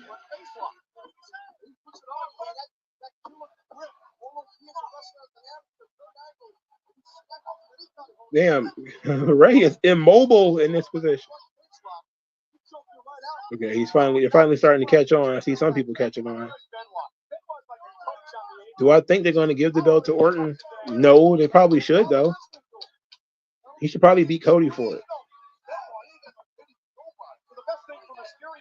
But probably not. I'm pretty sure Cody is back there politicking an extra long match championship run for himself. Want to wrestle John Cena. It's probably going to be him and Orton at WrestleMania, then him and Cena at some Saudi show or some shit. Cody probably needs to lose the belt in order to get some heat back. The belt's cold. Gunther's belt is cold too, but that's Triple H's belt. You see how Ray is throwing punches and not forearm shivers? What was that?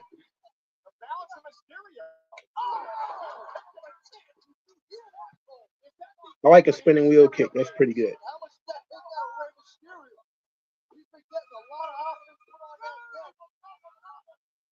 Kurt is in there sweating a lot.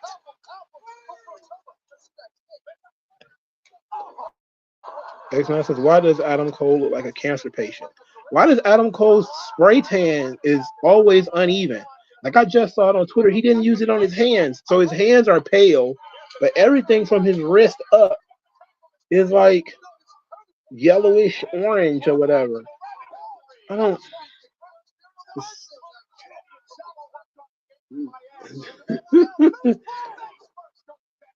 Oh my God.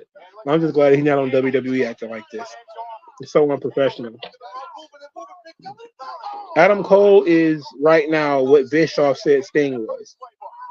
When he said he looked at Sting at Starrcade 97 and didn't think he was it, that's how I look like Adam Cole right now. Oh, that WWE ID thing, I don't think that guy's going to last.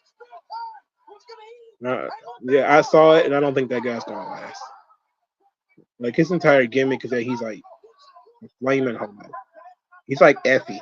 And he just seems like a problem waiting to happen. If Orton does beat Cody, hopefully he beats him soon. Because Cody needs to lose that belt. And I'm not just saying that because, you know, I'm a fan of Cody. It's just that this sucks.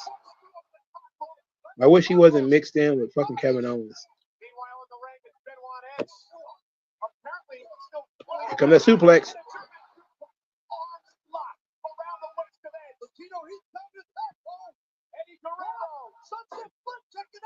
Oh, Sunset flipping to the suplex. Okay. Why would the ref count that?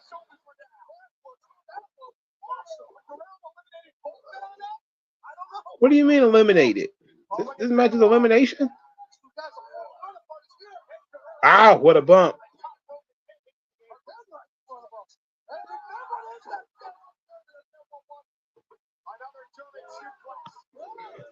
Cole trying to look like Trump. I've never seen anybody with such an uneven tan. And it's continuously uneven. I believe so too. I believe he's gonna not make friends. He looks like he's obnoxiously gay. Not like a normal gay dude. Like, I think Duke Hudson is gay, but he's like, that's not his whole personality.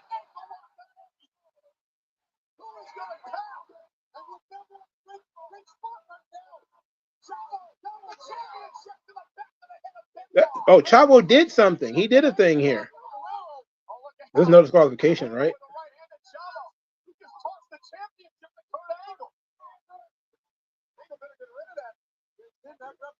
Uh-oh. Now, why would you think your own partner hit with you with the belt? Why would you think that?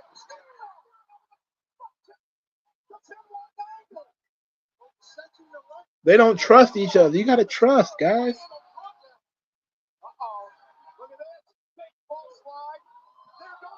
Whoa, that was a good sell by Chavo. He jumped in the middle of the goddamn aisleway.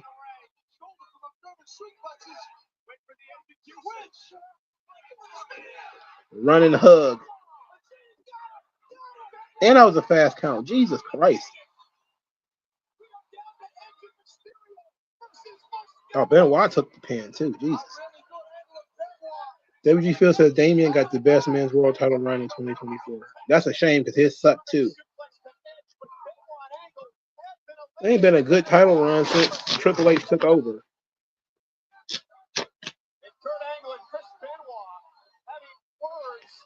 I don't know what he's going to do. He needs to be a better booker. Because all the title runs have not been very good. Even if it start out good, it doesn't work. Like Liv Morgan started out pretty good. Now look at it. Nia Jax started out pretty good. Now look at it. LA Knight started out pretty good. Now look at it. Weeks and weeks of no opponents. Some people say like the tag team titles on Raw, 150 days, 2 title defenses. It's amazing.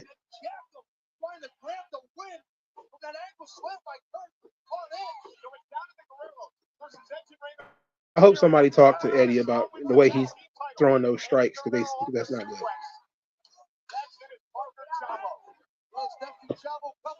Naj Savage says Triple H got to get rid of Judgment Day and Bloodline storyline to book everyone else better. He's just going to create new stables. I mean, he broke up the Bloodline to form a new Bloodline. He broke up the Judgment Day to form a new Judgment Day. This guy's not going to let them shit go. Nia Jax, when she started working like Vader, was actually better. You know, I think she's more motivated, a little bit more motivated now after getting fired. She is a little bit more motivated. She probably needed to go when she left. I actually don't have a problem with Nia Jax. I think she serves a purpose, but you have to let her serve that purpose. She can't be out there taking bumps for everybody and losing to Liv Morgan. You just can't. You can't book shit like that. You have to book her like you would book any other kind of giant. X9 says she had the worst match of all time at SummerSlam, though. It wasn't good. I can tell you that much. And a Nia Jax match is not going to be good. It's there for storyline purposes. There's plot reasons for Nia Jax to be the champion. There's plot reasons for Nia Jax to be in the match. You're trying to get over somebody as a powerhouse or get over somebody as an underdog babyface. You put them in there with Nia. But you're not putting Nia Jax in there expecting her to turn into goddamn Eddie Guerrero. So you got to realize that when you book the match. That thing with her and Bayley was the shits, though. Something, and it wasn't Pam. It wasn't her fault.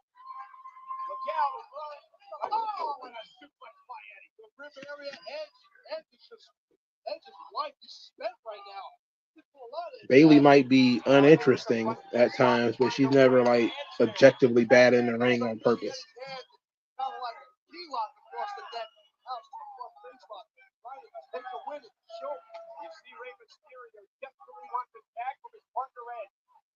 Black Fan 97 says, I don't think Cody gonna lose that belt soon. He's still dominating the merch sale. Yeah, I agree. I don't think he's gonna lose it anytime soon either.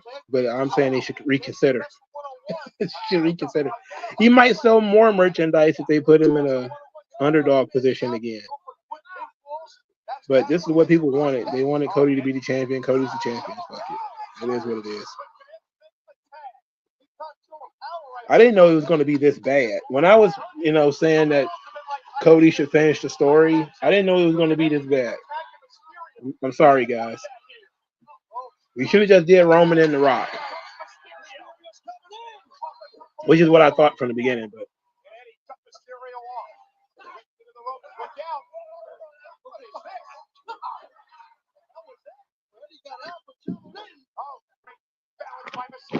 it's not even that Liv is petite. It's like Liv is not a fucking wrestler. She's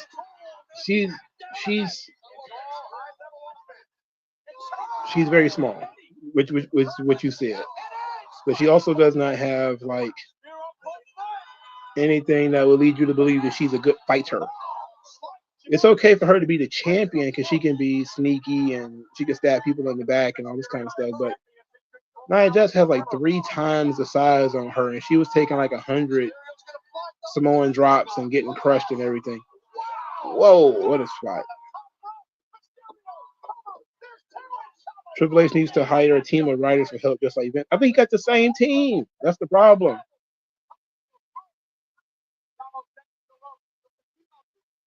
He needs better instincts. I think he had the Tony Khan problem. He only really knows one story. It's an inoffensive story about friends falling out. Whoa, what the hell happened to Eddie?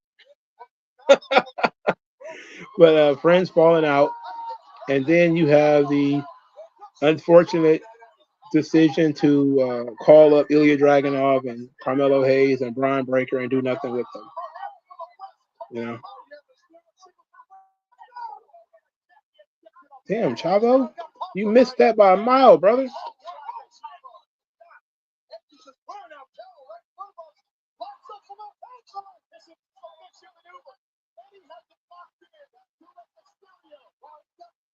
The Lasso from El Paso. I forgot that movie even existed.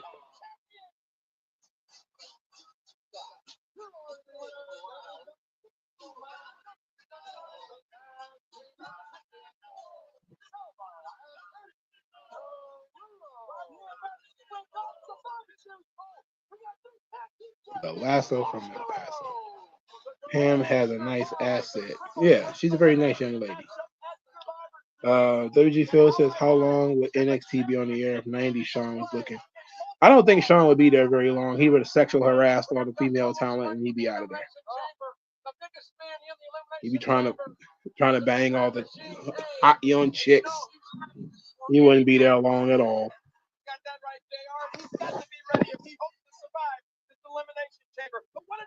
Once the hero's journey ends, what's the next chapter of the story? Yeah, that was the question that they had to answer, and he didn't do a good job of it. Very not good. Well, I think Ray retires next year. Well, he wanted to get Dominic started, and I think he did a good job of that. I think WWE losing AJ Styles, John Cena, and Rey Mysterio all in 1 year would be too much for Triple H to handle.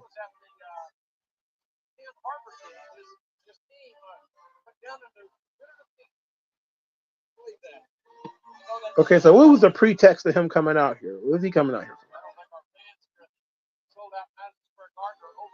Nadia Savage says TK can't book week to week, and Triple H can only book factions. He needs to let HBK book for him now.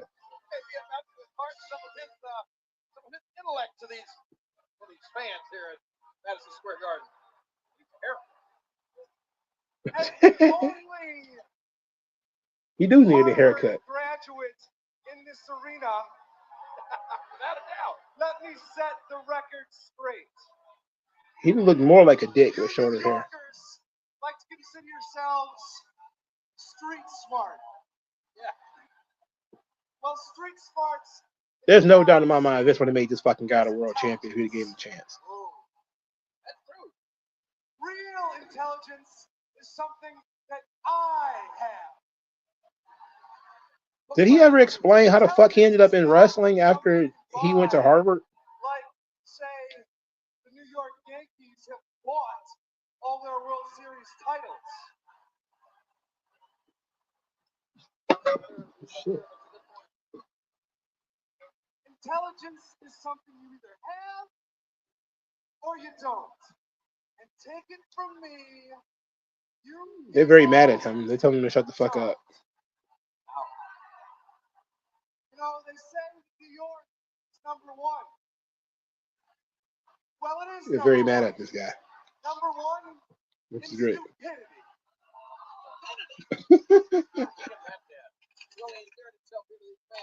Oh no. Here comes Matt Hardy. I love Matt Hardy version 1. A toasty 75 degrees. Are you serious?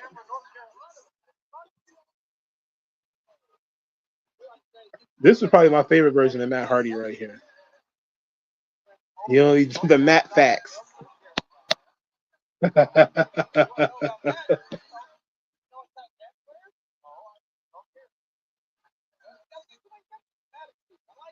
Matitude.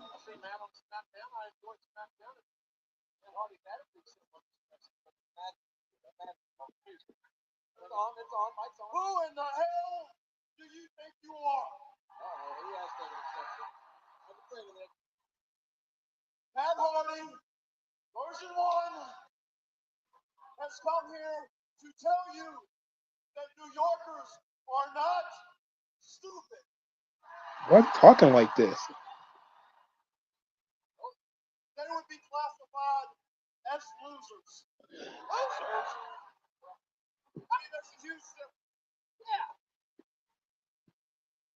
Yeah, I mean, the Matitude gimmick was very interesting. It was a fun gimmick.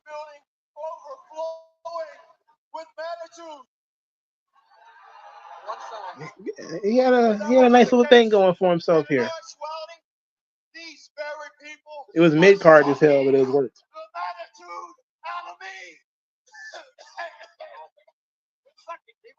I mean, right now, I'm choking worse than the Knicks. Oh. I don't know about that. That's hard to do, isn't it? And it's unfortunate because I used to think the New York. Why would these two people ever have a conversation? That's one of the things that's really throwing me for a loop. New York is like every other city. Matt Hardy looks like a cartoon character. Chris Nowinski looks like he's on his way to a golf game. Why would these people ever talk? Only pro wrestling would put these kind of people in the same ring. These people are not losers. They're just too stupid to know any better. No, Chris, I beg to differ with you. Are you looking at the same people I'm looking at? Somebody get the hook. He's a loser. Well, what's it going to be, New York? Are you losers or are you stupid? Why did Vince bring Scott Steiner into this company as a babyface? Why did he do that? Let's compromise. These people are losers. His match with Rey Mysterio at WrestleMania was very good. Was that the match where he lost the title? That was very good. Loop it. New Yorkers are Loop it. And they agreed on this. Chris Nowinski, who's read the dictionary, just agreed to this.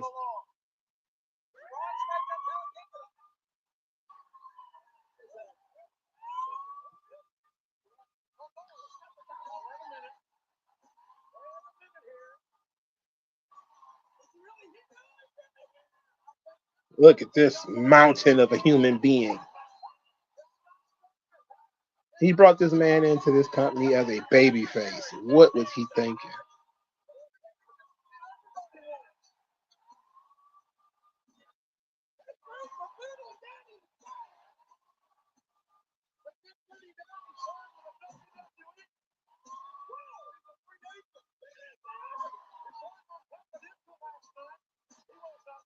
In Jerry Jarrett's book, he was talking about the negotiations to bring Scott Steiner into TNA. And from the looks of things, it wasn't going to happen. It wasn't going to happen. But they wanted Steiner in from the beginning. They got him after his disastrous WWF run. Okay, so they had I know they had another match, but I like their WrestleMania match too.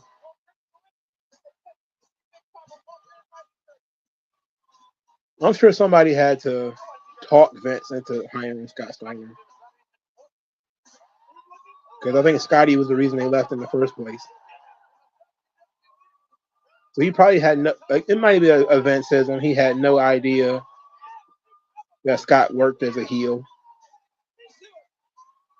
Otherwise, he would have just had Scott show up and fight Shawn. That would have been great. Instead of it being Triple H, he should have fought Shawn. There was no way Scott was going to have a bad match with Shawn. Shawn was not going to allow it. With Triple H, he was a sack of shit at this time. Yeah, the Steiner matches with Triple H were so bad, bro. And the crazy thing is, Steiner is actually good. So, and Triple H is having bad matches with everybody, to be fair, at this time. He's having bad matches with Nash. His matches with Triple H.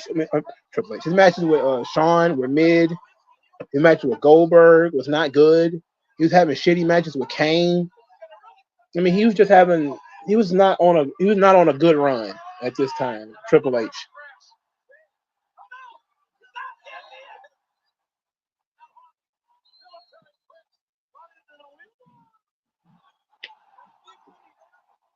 I really wish it would have been Scotty and Shawn. But I think Scotty would have probably tried to twist Shawn's head off his shoulders. And so he put Triple H in there to be safe. And Triple H decided to bore us all to death. And then blame it on Scotty. And then Scotty went on to have terrible matches with Test. So, I mean, he didn't even make WrestleMania this year, for God's sake.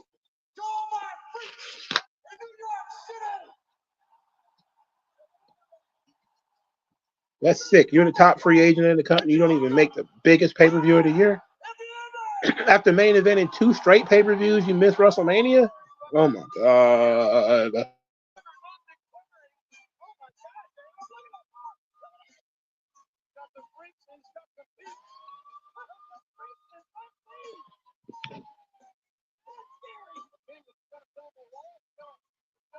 Vince was thinking of burying WCW forever. I'm pretty sure that was Triple H's goal. Triple H made sure he beat every former WCW champion that came into WWE. He beat them all. Booker T, Steiner, Goldberg, Nash. I don't think he beat Hogan, though. I think Hogan politicked his way out of that one. He beat Flair. He beat Sting. He beat them all, bro. He beat them all. I'm surprised he didn't pin Vince Russo at some point. Triple H wasn't starving like he was back in 98, 2001. He got lazy. And he was trying to work injured because he was trying to keep his spot. So he was working hurt. He was clearly injured at SummerSlam 2003 and won that match anyway. And then he was clearly injured the next month because he was still fucking fat. And he won that match too. Well, no, he lost the title at that point. But then I think he wrestled again like a month or so later. Because then you had the triple threat match with Kane, which was a disaster. That was all bad. All of this was very bad. He didn't start having good matches again until 2006 when he wrestled Flair again. But from like 2002 to 2006, it was the shits.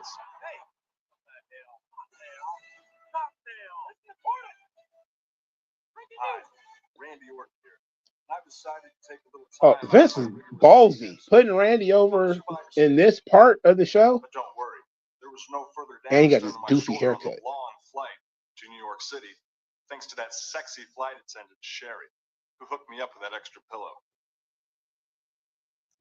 But I also want to thank you fans, and please keep sending your emails too. Fragile Randy, 20 years of Randy Orton being injured.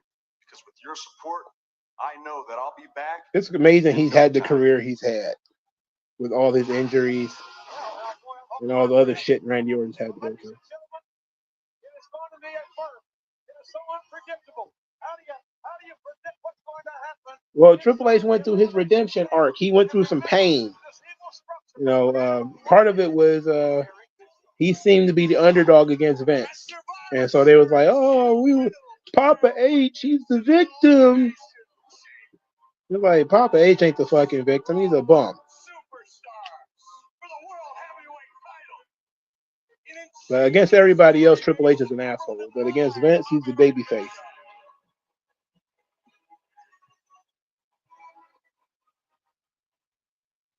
I think he got off the shit, so he's chilling now. Scotty is, and plus he's like in his 60s, so he's got to be cool, bro.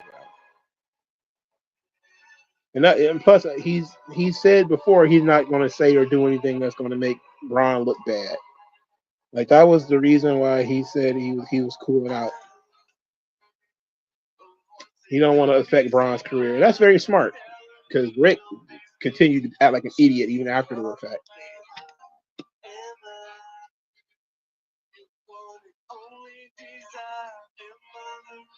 I think they was trying to make babies, so that's probably why he was cycling off his shit. But he was also injured.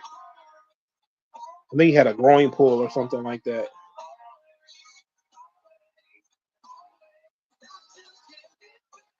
Typically, when they're trying to have kids, the guy will get off the gas, and that seems to be part of what happened here.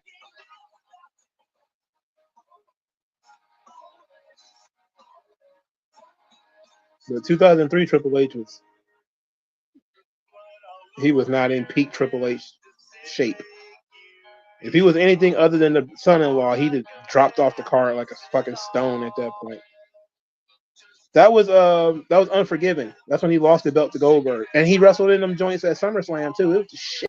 It was so bad. He only decided to work when he had to work with Shawn.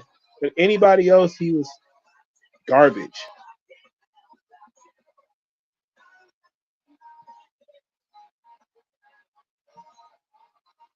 I love Saliva.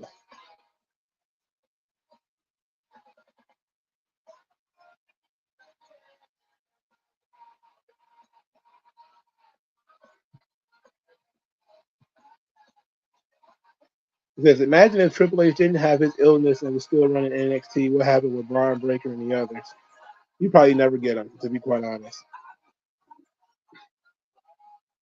You probably never get Tiffany Stratton. I mean, you know what? Maybe you get him anyway, because I think Vince is probably going to end up taking over NXT anyway. But if the whole Janelle Grant thing never happened, my God, who knows what NXT will look like today? You probably wouldn't have had Ilya Dragunov on top of all of you.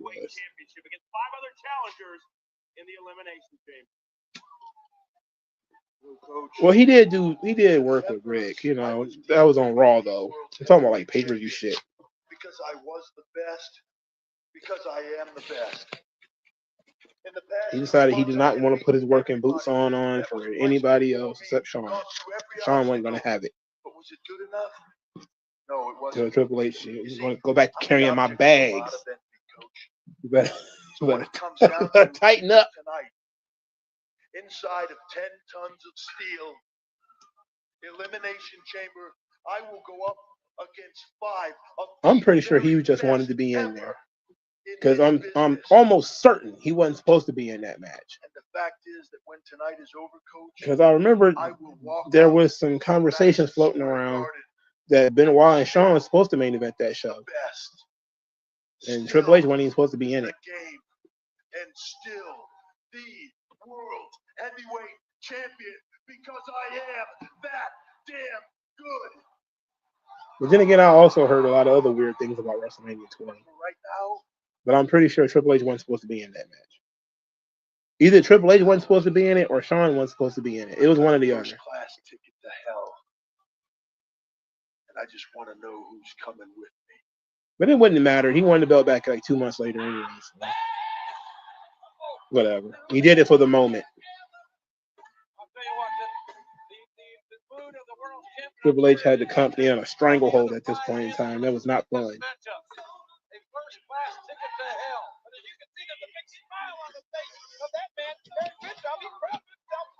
Can we get to this goddamn match? Why is there so much downtime?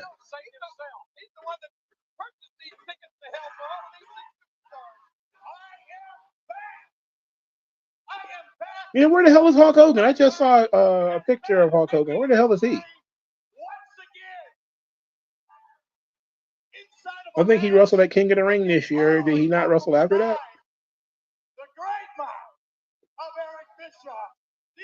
I don't remember him wrestling at SummerSlam.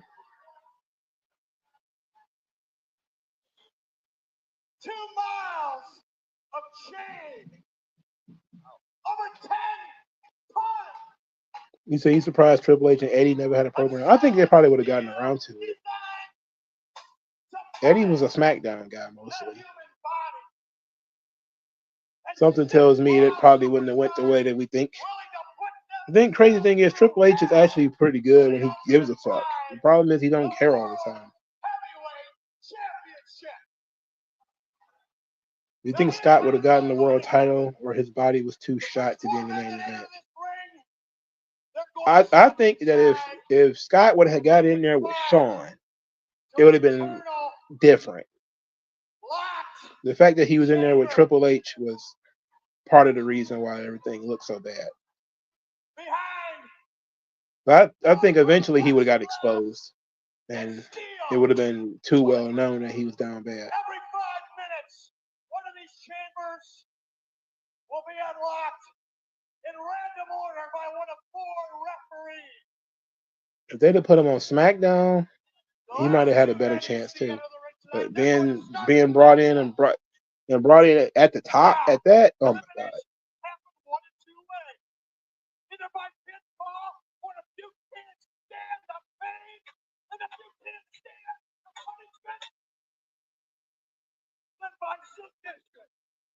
Until there is one, just one, sole survivor, and that man coming, the world heavyweight champion. Bischoff coloring his hair is hilarious. Bischoff been gray since 1996. Well, even before that, I think he was gray. Like I think he naturally gray. So him coloring his hair is hilarious. The same thing with Drew McIntyre coloring his hair. It's so weird. And Nash. It's so weird. Ugh. Hair like fucking oil.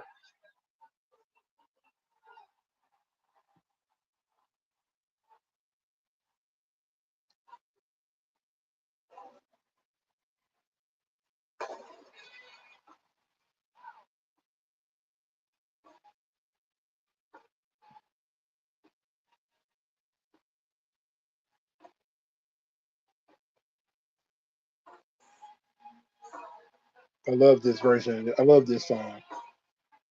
Walk through miles in blazing hell. Jericho's in shape at this point.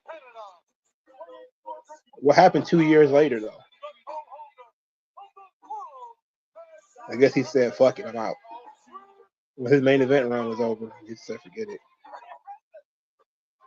In your eyes that makes you see I'm the king of my world.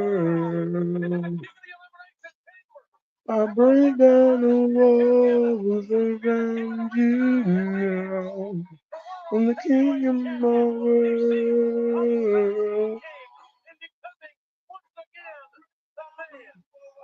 Chris Jericho in the back doing push-ups and lifting weights. This is probably the most cut Jericho's ever looked. He was nowhere near the main event at this point. Well, even though he's in the main event of this show, he's a tag team guy.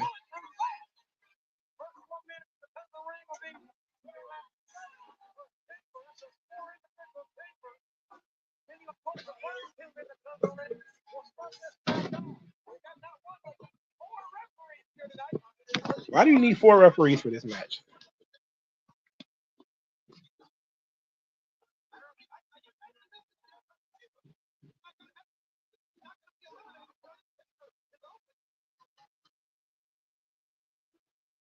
Yeah, this should have been his thing when he was the world champion.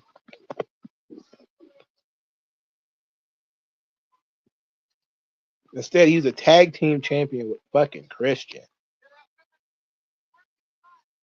who weren't straps at this point in time because he had no physique whatsoever.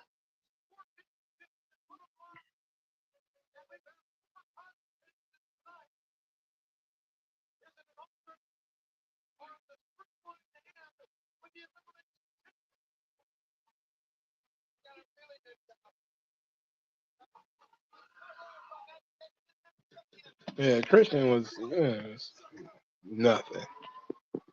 He was Chris Jericho's lackey at the time. He was just there to keep Jericho's heat tight. Christian was just there to help. Everybody loves Booker T. Booker T's gimmick is that he's Booker T. that's his whole gimmick. Explain Booker T, the character. He's Booker T? What is that? I don't know.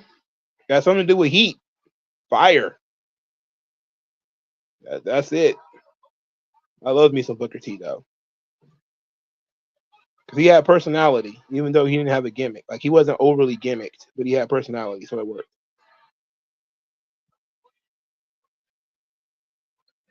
I can't believe let him keep his WCW thing too. And they only changed it when they changed his character. Oh no, this is a partial mask Kane.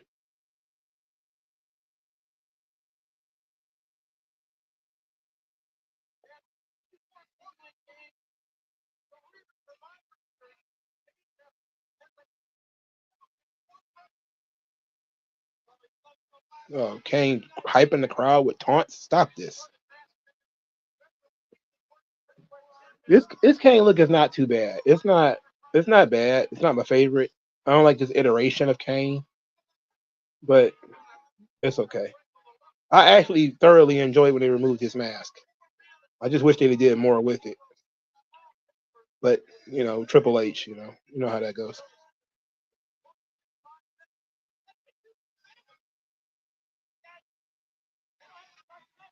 You said they removed the beginning of the song. What Kane song? Oh no, Booker T. Yeah.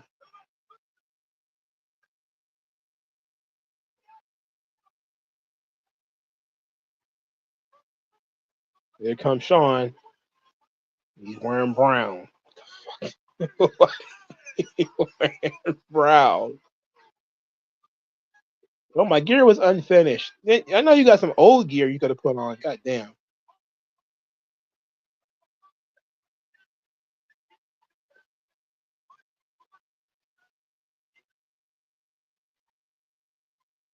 Six years prior, this guy got booed out of the building. Now he's getting huge pops. Hey, that's pro wrestling for you.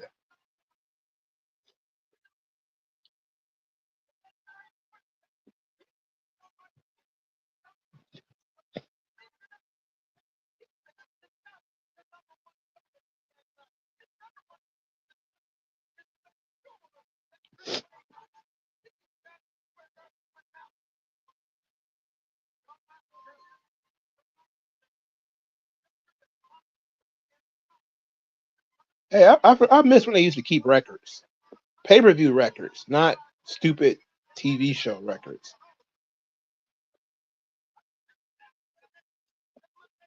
Sean went from winning the world championship to twerking with Sexy Red. Hey, oh my God, what's the name? Did oh my word, oh my word, he shouldn't have been in this match, bro. As much as I love Rob Van Dam, he shouldn't have been in this. He's one of those guys they kept edging everybody with. Oh, we're gonna put Rob in the main event. Oh, we're gonna put Rob here, and he never actually fucking did anything with Rob. It took 4 years before Rob got to where he should have been.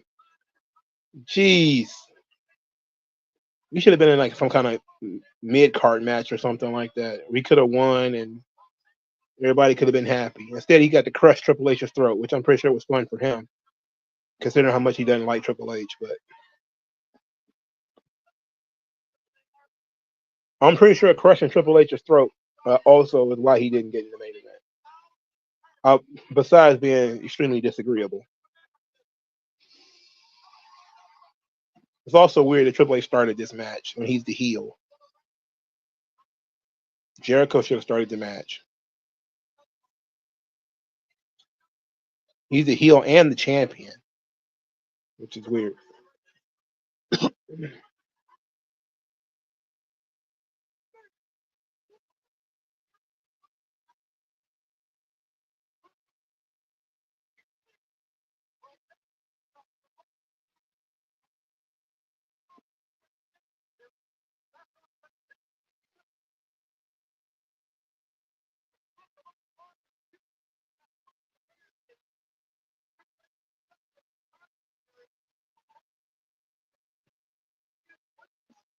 Yes, this is absolutely Bob.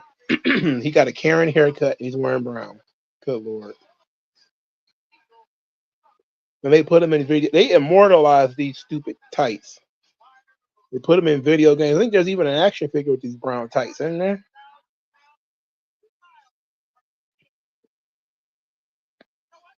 Triple H was the champion for 99% of the Ruthless Aggression era. It's retarded, especially the early days. From 2001 to maybe 06, he was the champion most of the time, which is ridiculous. It's terrible. It's like watching a TNA pay-per-view. You know who the champion is. It's fucking Jeff Jarrett. I just watched a TNA pay-per-view and was surprised to see Raven was the champion. I was like, what? I didn't know Raven made it to a pay-per-view.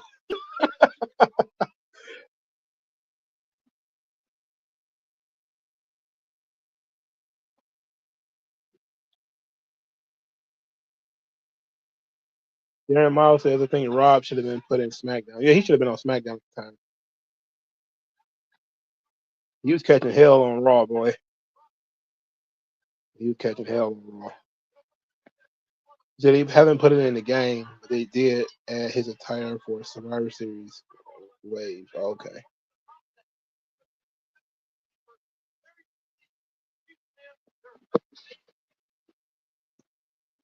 This was the perfect market for Rob Van Dam to be in the main event of a show. Unfortunately, Rob was the first opponent Triple H faced when he was given the belt, and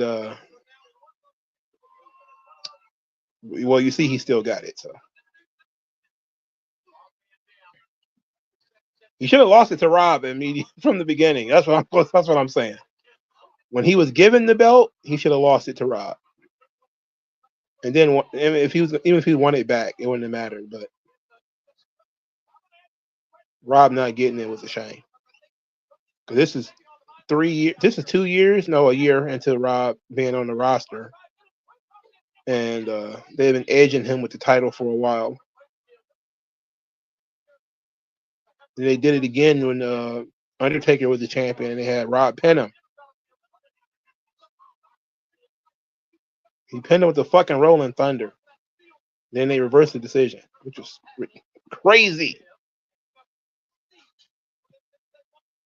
I think that might have been one of like 2 or 3 Undertaker matches.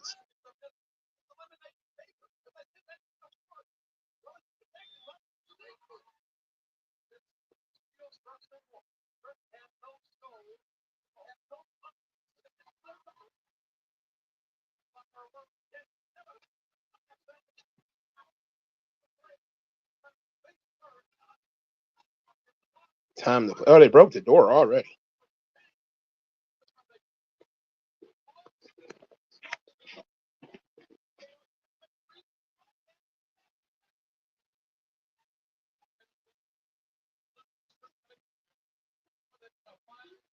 See, this is how you do a match with staggered entrances correctly, much like a Royal Rumble. Rob Van Dam can beat Triple H here, and the match won't be over, but at the very least, there's some stakes in the body of the match. You're not waiting for any other people to come in. I mean, the match cannot end until other people come in. Oh, Triple H bleeding already, huh? That was a great Rolling Thunder.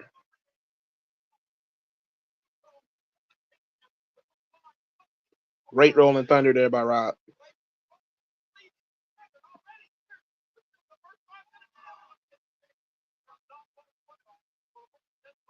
Triple H was the champion. Everybody got dead foul. Nobody's getting a chance. Good or not. You know, so it wasn't just that Steiner sucked. It was just that Steiner was not Triple H.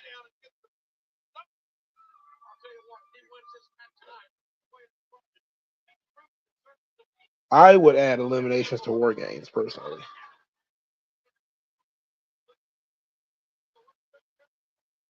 Or I would just get rid of it and go back to traditional Survivor Series.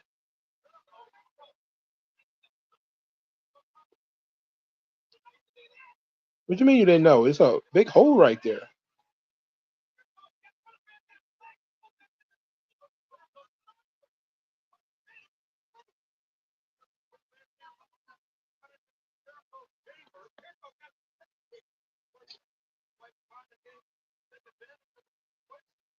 What's it about to do? Eyes hurt. King. Oh, we jumped on that shit.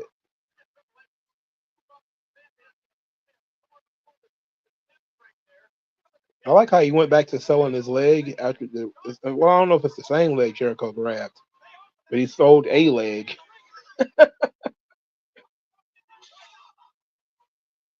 No, it's the leg he fell on. Okay, that makes even more sense. He said that SmackDown still have to make the Stallion intro. You know what? I don't even remember.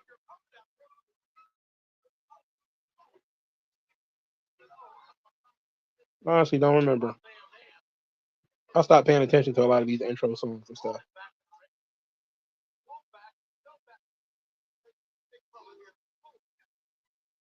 But now that you mention it, I don't think I've heard it in a while. So maybe they don't. That shit would have been short lived. It'd been like 3 or 4 weeks and then it was gone.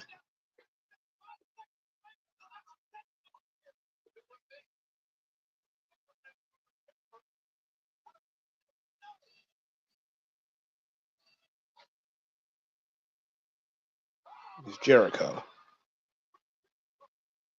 Walked right into a spin kick. Oh.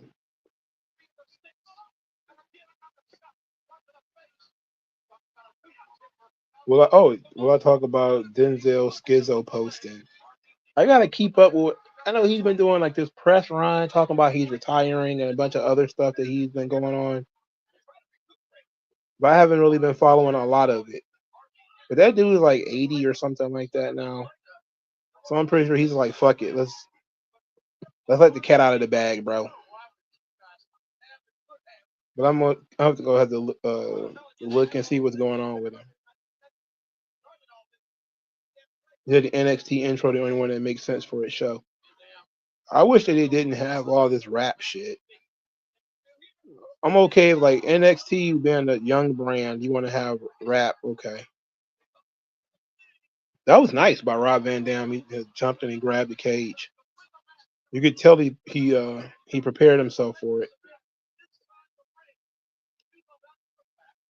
But yeah, I'll talk about it on the pop culture stream. Oh wait, it probably won't be Saturday though, because Full Gear is Saturday. So it'll probably be Sunday, maybe Sunday afternoon.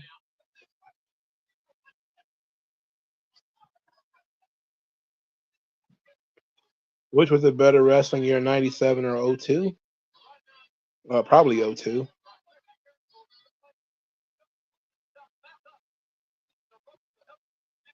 I'm not gonna lie though. I didn't watch any of the Raws in 02, so I'm just gonna say 97. I remember some of the Raws from 97. They were fun. But Raws from 2002, no, it sucked. A bunch of Triple H shit. Him being weird. Bubba Ray Dudley as a singles act. Nah, I can't vouch for it.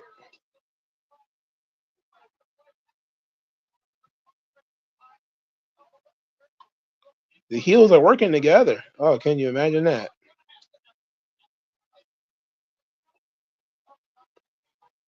They're not doing stupid shit like breaking up pins either.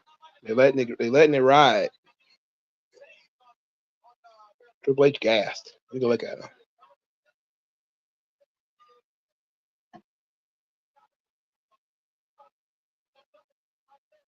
Look at these guys.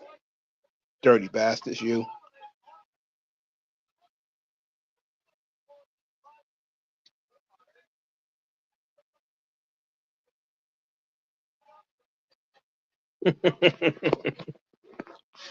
They taking turns beating the shit out of Rob Van Dam. This is great.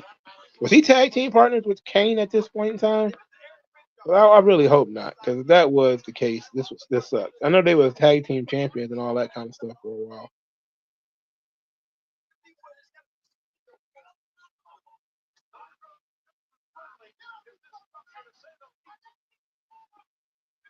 Oh my God. So I guess the story is that Kane's going to come in and save him. And that explains why Jericho is in it, because the tag team titles is involved. Oh my God.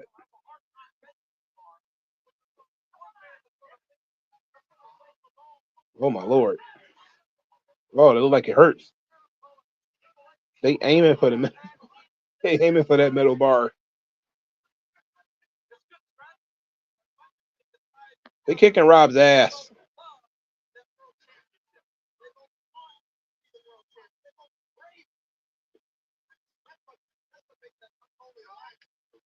Ooh, that chop was stiff.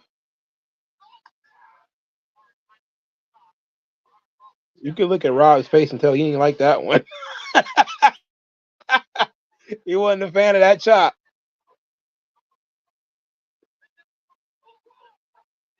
You can see Jericho got his hands up when that kick came. That kick coming with some steam on it.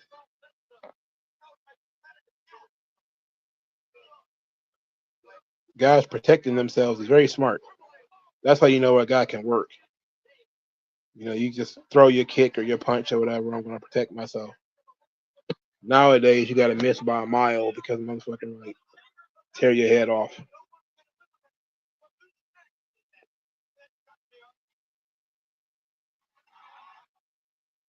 Booker T. That was sloppy.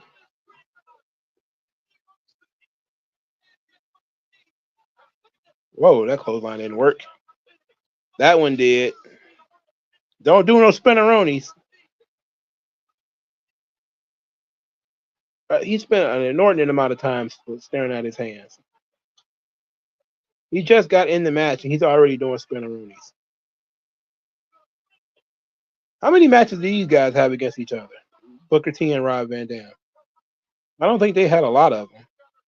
I know they ended up in SmackDown's mid card together in like 04.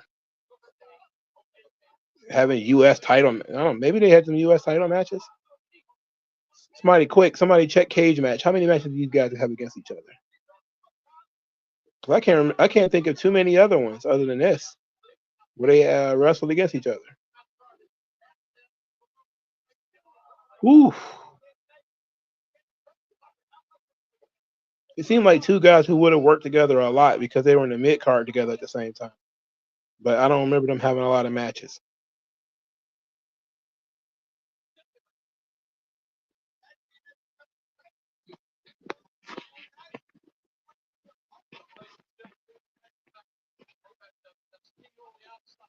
This might, I don't want to say it for sure, but this might be the only match they've had against each other.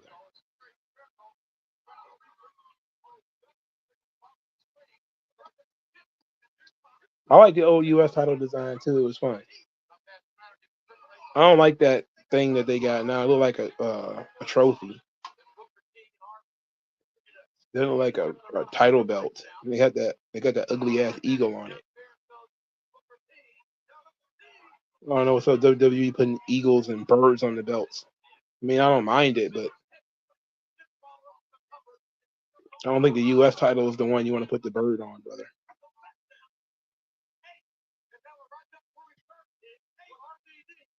They have a full page of matches.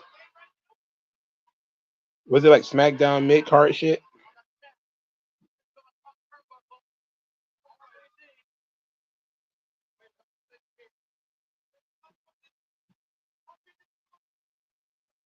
Uh-oh. This is about to be very bad for Triple H. This is about to be very bad. This is about to get a lot of heat on Van Dam.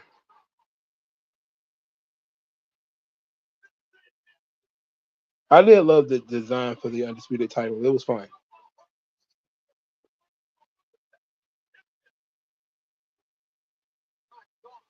Okay, there's a bunch of SmackDown mid card shit. Yeah, I figured as much.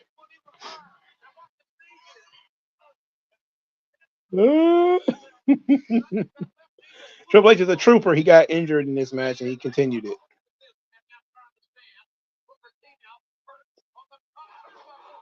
I always liked Booker T's missile drop kick,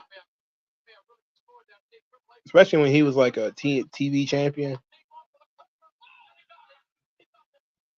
Everybody's very unhappy with that. He's the first man eliminated. People are very unhappy with that. This is not the market to beat Rob first.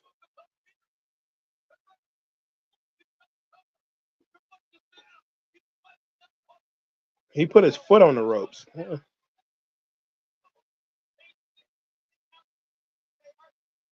Booker T and Rob Van Dam were the tag team champions. I prefer the U.S. title that WCW had to the one that WWE had. Even though I do like the one WWE had.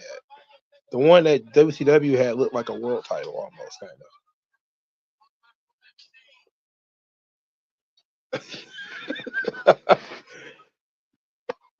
Got his windpipe crushed by Rob in that knee. Rob,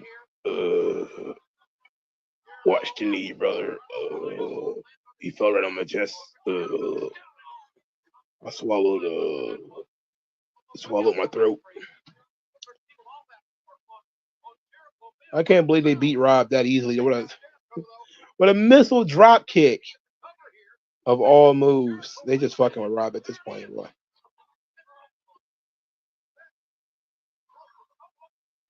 How many of those matches were singles matches? Because I don't remember seeing any of those matches.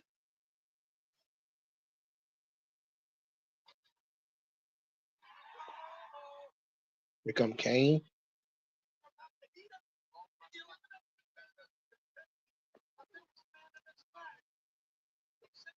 Kane punched like he only got one arm. He uses the same arm over and over again. Nobody in the world punches like that.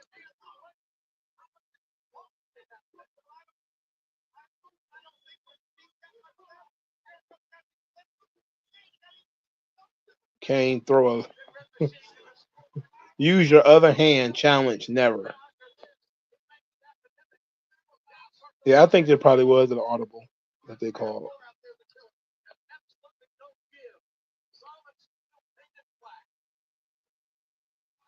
Because it seemed random that right after that spot that he would walk right into a missile drop kick and end it. It felt like something was called in the middle. Oh my lord!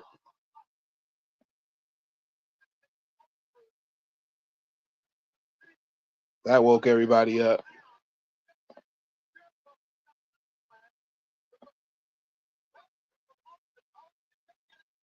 Back when Kane had hair. Yeah, it's crazy, wasn't it? My head canon is that he was always bald. It was just part of his mask, like Uncle Howdy. I like that detail that they put into when he was unmasked, though. That his hair was part of the mask.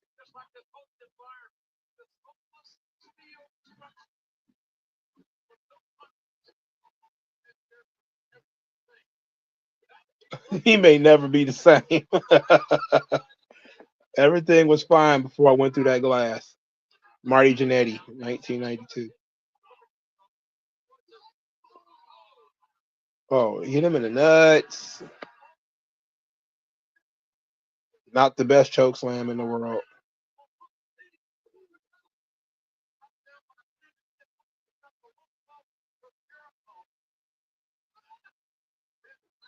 Oh. See, they actually made Booker T look strong on his way out. 2 finishers.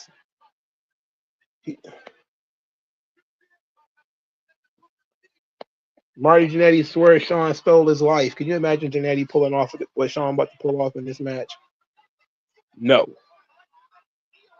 Party Marty was too busy on the drugs and his shattered and destroyed ankle. I'm surprised the doctor ain't cut his fucking foot off yet.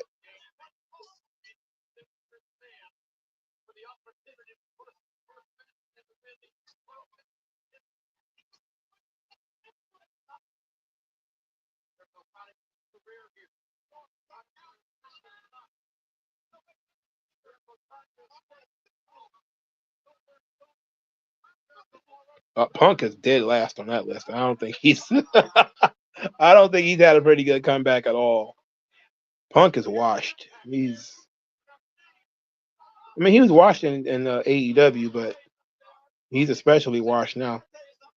I mean, his match with McIntyre, the 2 matches he had with McIntyre were okay. The Bad Blood match was really good. I just hope he don't get hurt again. So I'm certain they're going to go with him and Rollins at WrestleMania next year. My question is it going? It's not going to main event because neither one of them going to have the belt either. So they may do Punk and Gunther instead, so Punk can get his main event.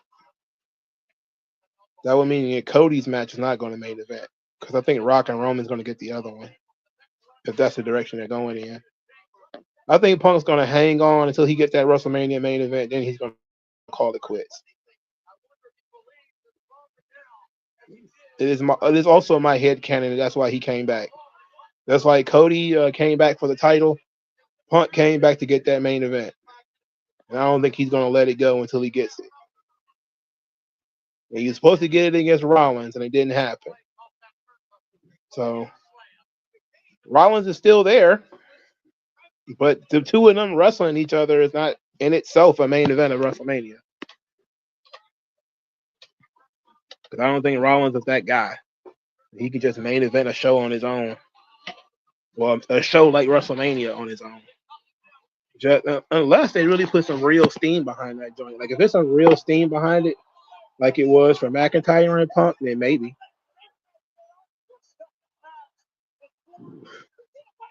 It'd probably be Gunther. Or Cody. But I think Cody and Randy's going to end up being WrestleMania, so it might just be Gunther and Punk. Gunther ain't got nobody right now for him to wrestle. So I can see Gunther and Punk being the WrestleMania match. And then they'll probably do Rollins at some point after that. Because Rollins is about to get sucked back into the bloodline vortex. This guy just told Shawn he sucks. This guy's just lying to Shawn Michaels. Why would you do that? Those brown boots are just as bad as the tights.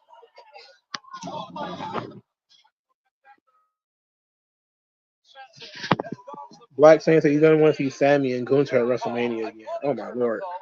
I don't think anybody wants that. He grabbed this guy by his face.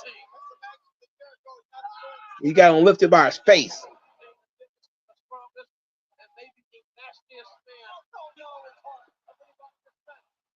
I forgot about Cena. You know what? That's a really good one. Punk and Cena. John Cena's last WrestleMania match. Yeah, Punk and Cena can main event that show. They can main event night 1, and then Rock Roman night 2, and then both of the guys who got the belts, they could just work the mid card.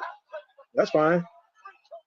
Put Cody on night 1, put Gunther on night 2, or vice versa, whatever. Yeah, that works out just fine.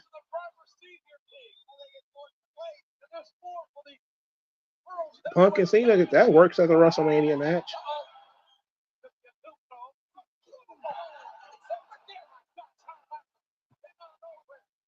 Which will you wear? The Shawn Michaels chaps? I don't know about the chaps, my guy. I wonder what gave him the idea to wear chaps in the first place. Sparkly chaps at that. That's it. So weird.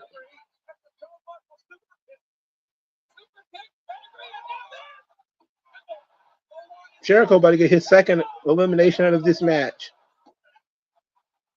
Same way he won the first one, 2 finishers. Everybody except Rob is getting hit with 2 finishers. Rob doesn't even get 1 finisher.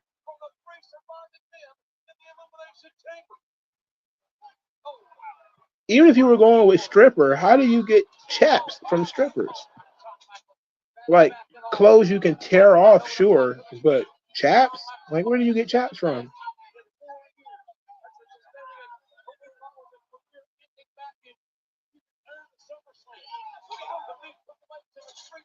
He said, I think it's a play off his Texas roots when he was born in Arizona. Well, Arizona is just country and cowboyish as Texas.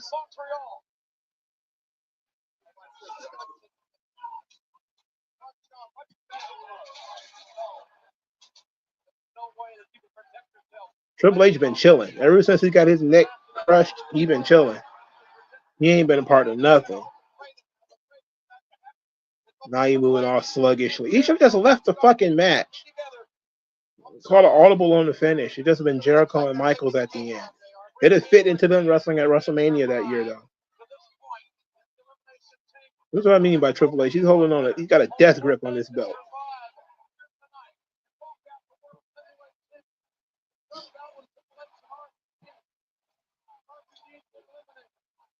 Jericho and Triple H have been jumping people this whole match.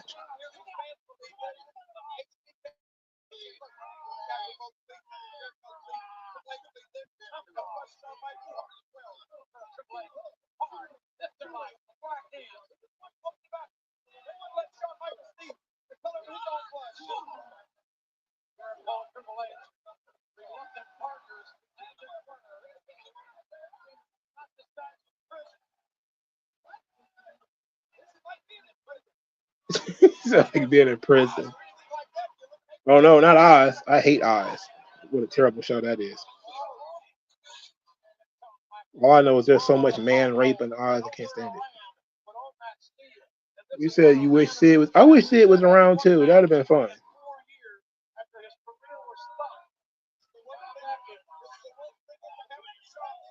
Sean is having a rough time in there. He's going through the cheese grater. He's going through the blender. Triple H and Jericho beating his ass. His whole ass. This is a structured storytelling. Sean came in last, which is dumb because he's the babyface.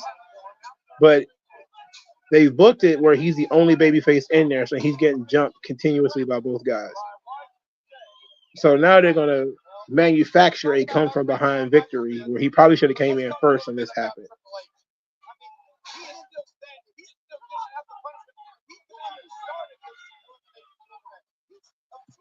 Yeah, Triple H. I mean, that's the thing. Triple H is a tough guy, man. He didn't take any time off. He probably should have, but a lot of that stuff was him being insecure, thinking that if he took any kind of time off, he'd lose his spot. So whenever he got hurt, he just powered through it. There's no way he should still be in this match.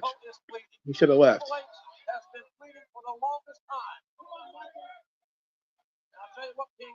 I don't want to know why Vince was left him out there like that. He got Rob ass out.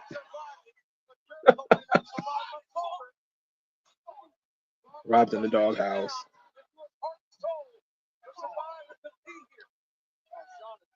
Might have a lot to do with why Rob ended up on Smackdown for the rest of his run.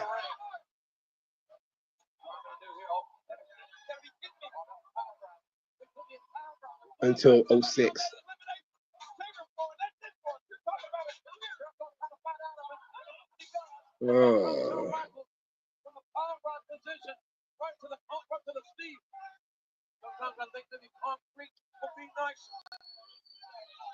Hey, people are getting into Jericho here. Jericho the only one in the ring with a hairline. Even he got a weird tan going on in AEW too.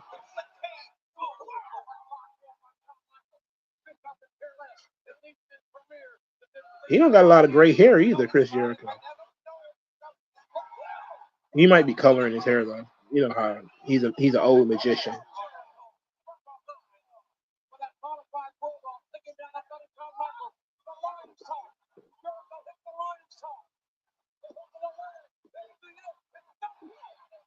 Great story. Jericho has beat 2 people with that move, and now Shawn kicked out of it. Jericho's going to throw a tantrum. Jericho is doing all the fucking work in this match, that's for sure. Triple H is He's been chilling. He's been chilling for a while there. Why they didn't write him out the match, why Triple H specifically had to do this job for Shawn is crazy.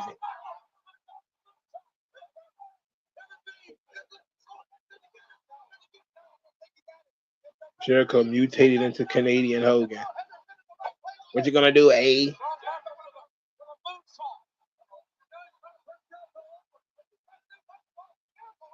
Shawn and Jericho decided to have a singles match in the middle of this damn thing.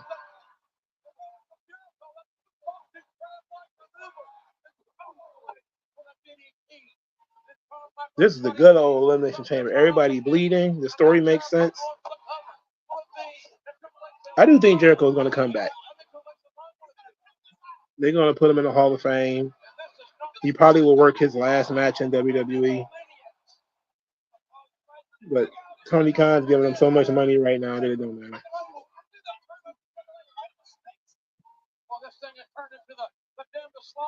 But I don't know. I don't know how, I'm not. Jericho seems like he's one of those guys that Triple H was never a fan of. So maybe there might be some heat there. A lot of Triple H's peers he had ridiculous problems with. I honestly don't think Edge and Christian coming back. There's no reason for Edge to come back. He's already had his Hall of Fame induction. He's already had his comeback. I don't think he's Christian. I don't see it. I don't think he needs to come back either, to be quite honest. But I do think Jericho's going to come back. It's like I think the Hardys are going to end up coming back eventually. With Triple H giving everybody these lax schedules, I wouldn't be surprised if he doesn't bring the Hardys back.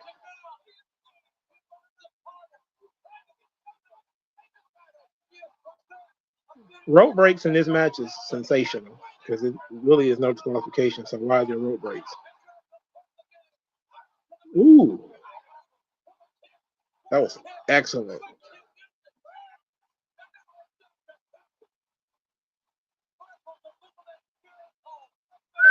That was a clean, sweet chin music. I love that one.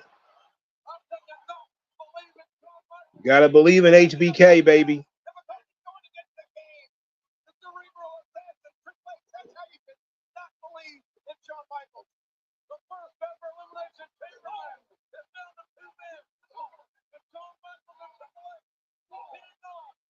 The 2 guys have been treating Raw like their personal playground for who knows how many months at this point in time.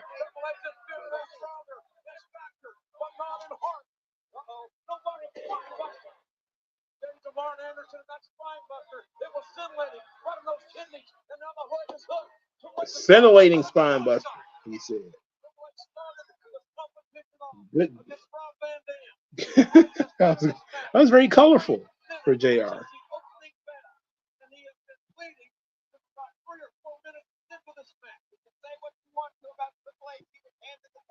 I can definitely see them getting a tag team induction, but I don't think they're going to wrestle on the show.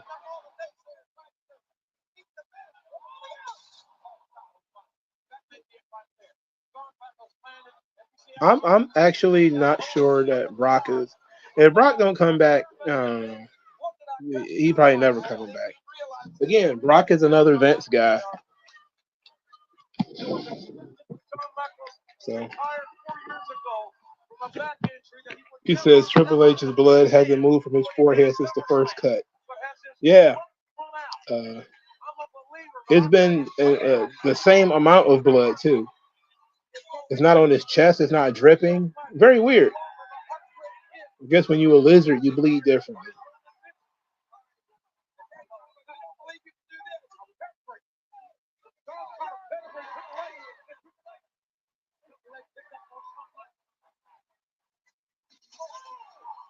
Oh, that was a great spot.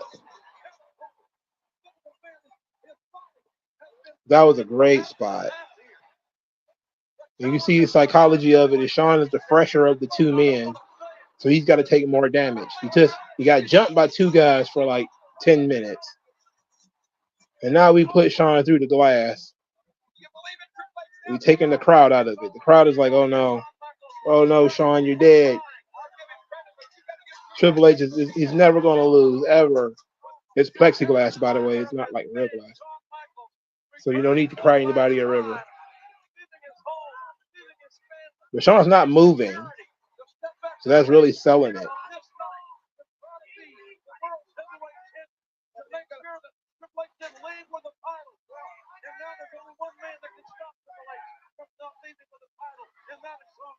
Well, this is something. This is high drama. This is art. He's done for. Yeah, that was an ugly spot, bro. He just went through the glass. I don't understand what the point of pinning him at that point was. He should have went for the finish.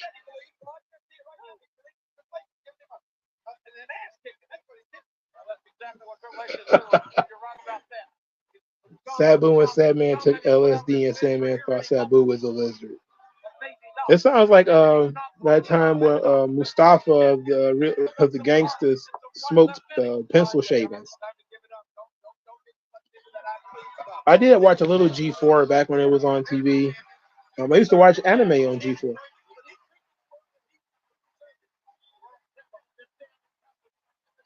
I forgot what anime they used to have, but I used to watch it.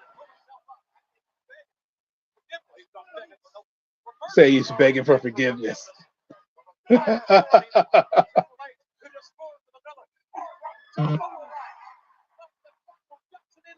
Shawn's fighting back. They're slugging it out. They're slugging it out.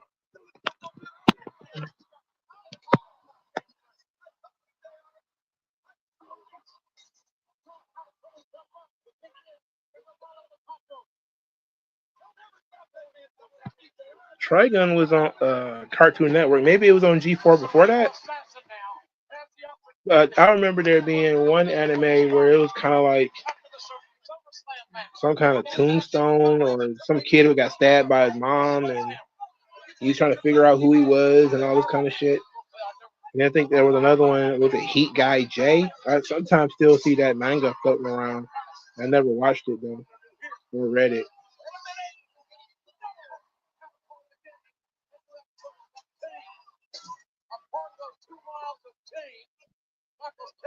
He said, which of the two experimental Shawn attires was the worst? The brown tights? Monster was on G4. Oh, okay. No, I don't think that was it, though. Just or the black tights from the RVD. Or these brown tights are easily the worst things I've ever seen. I can't believe he's wearing these things in front of the world.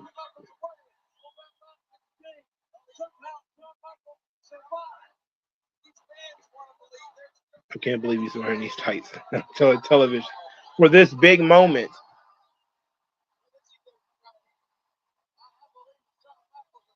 I believe in Shawn Michaels. I do too. Why would he go way up there like this?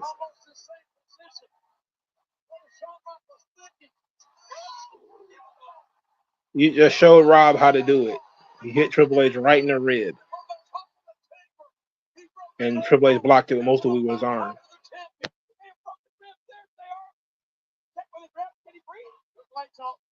Triple H is having a rough day. He's having a rough time. Oh shit, I should have went to bed. I got to get up in 6 hours. It says Lane was on G4. What the fuck is Lane?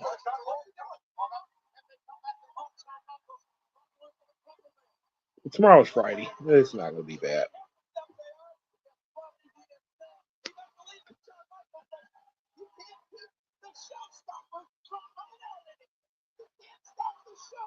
He can't stop showboating. Jerry Lawler, a prime hater. He hating ass motherfucker, man. Let a young brother shine.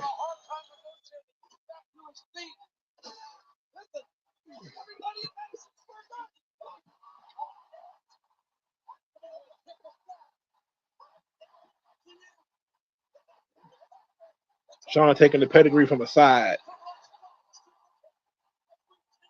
Now the fans are back into it. Take him out of it again. Now a pedigree. But look how much time is taken from the pin. This ain't WrestleMania. Shawn ain't about to lay there for 15 minutes and let you drag this out.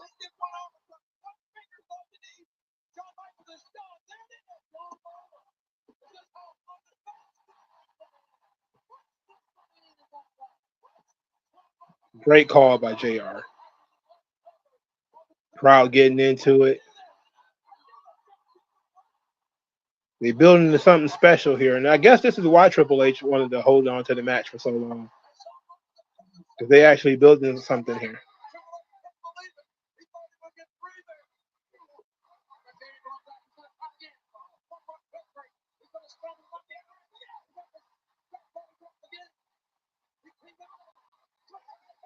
Ooh, great shot. Ooh, boy. The roof came off that building.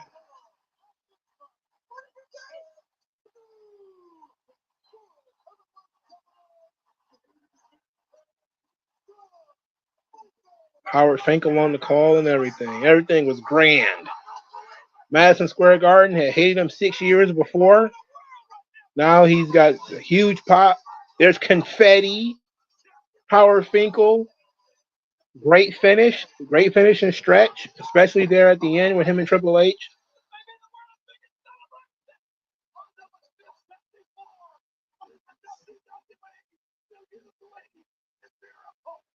And look, Shawn is still selling the match. He's like, the match is not, it's over now. Adrenaline means that he can jump around and run around in circles.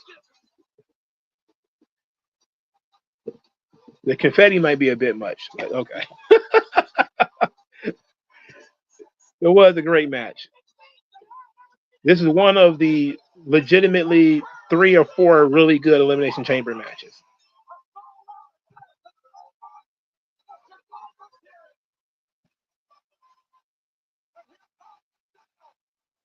He got booed against Sid in '96.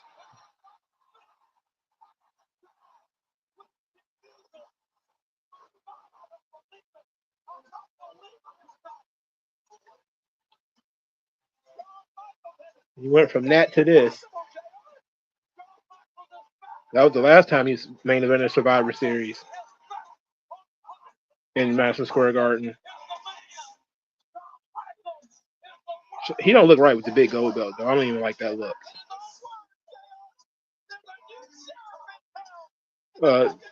Best chamber? Oh, my God. Probably the 05 chamber?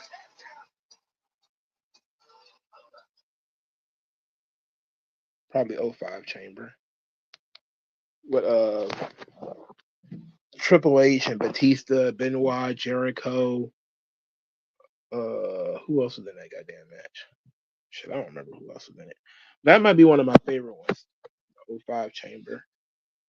I'm pretty sure there's some other ones I could think of. Probably not right now, but whew. All right. Thanks, guys, for coming on and holding tight with us. Ugh. I got to use the bathroom, and then I got to get to sleep.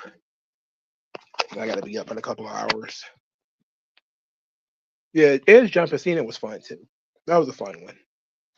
So I appreciate you guys. I'll talk to you guys later, man.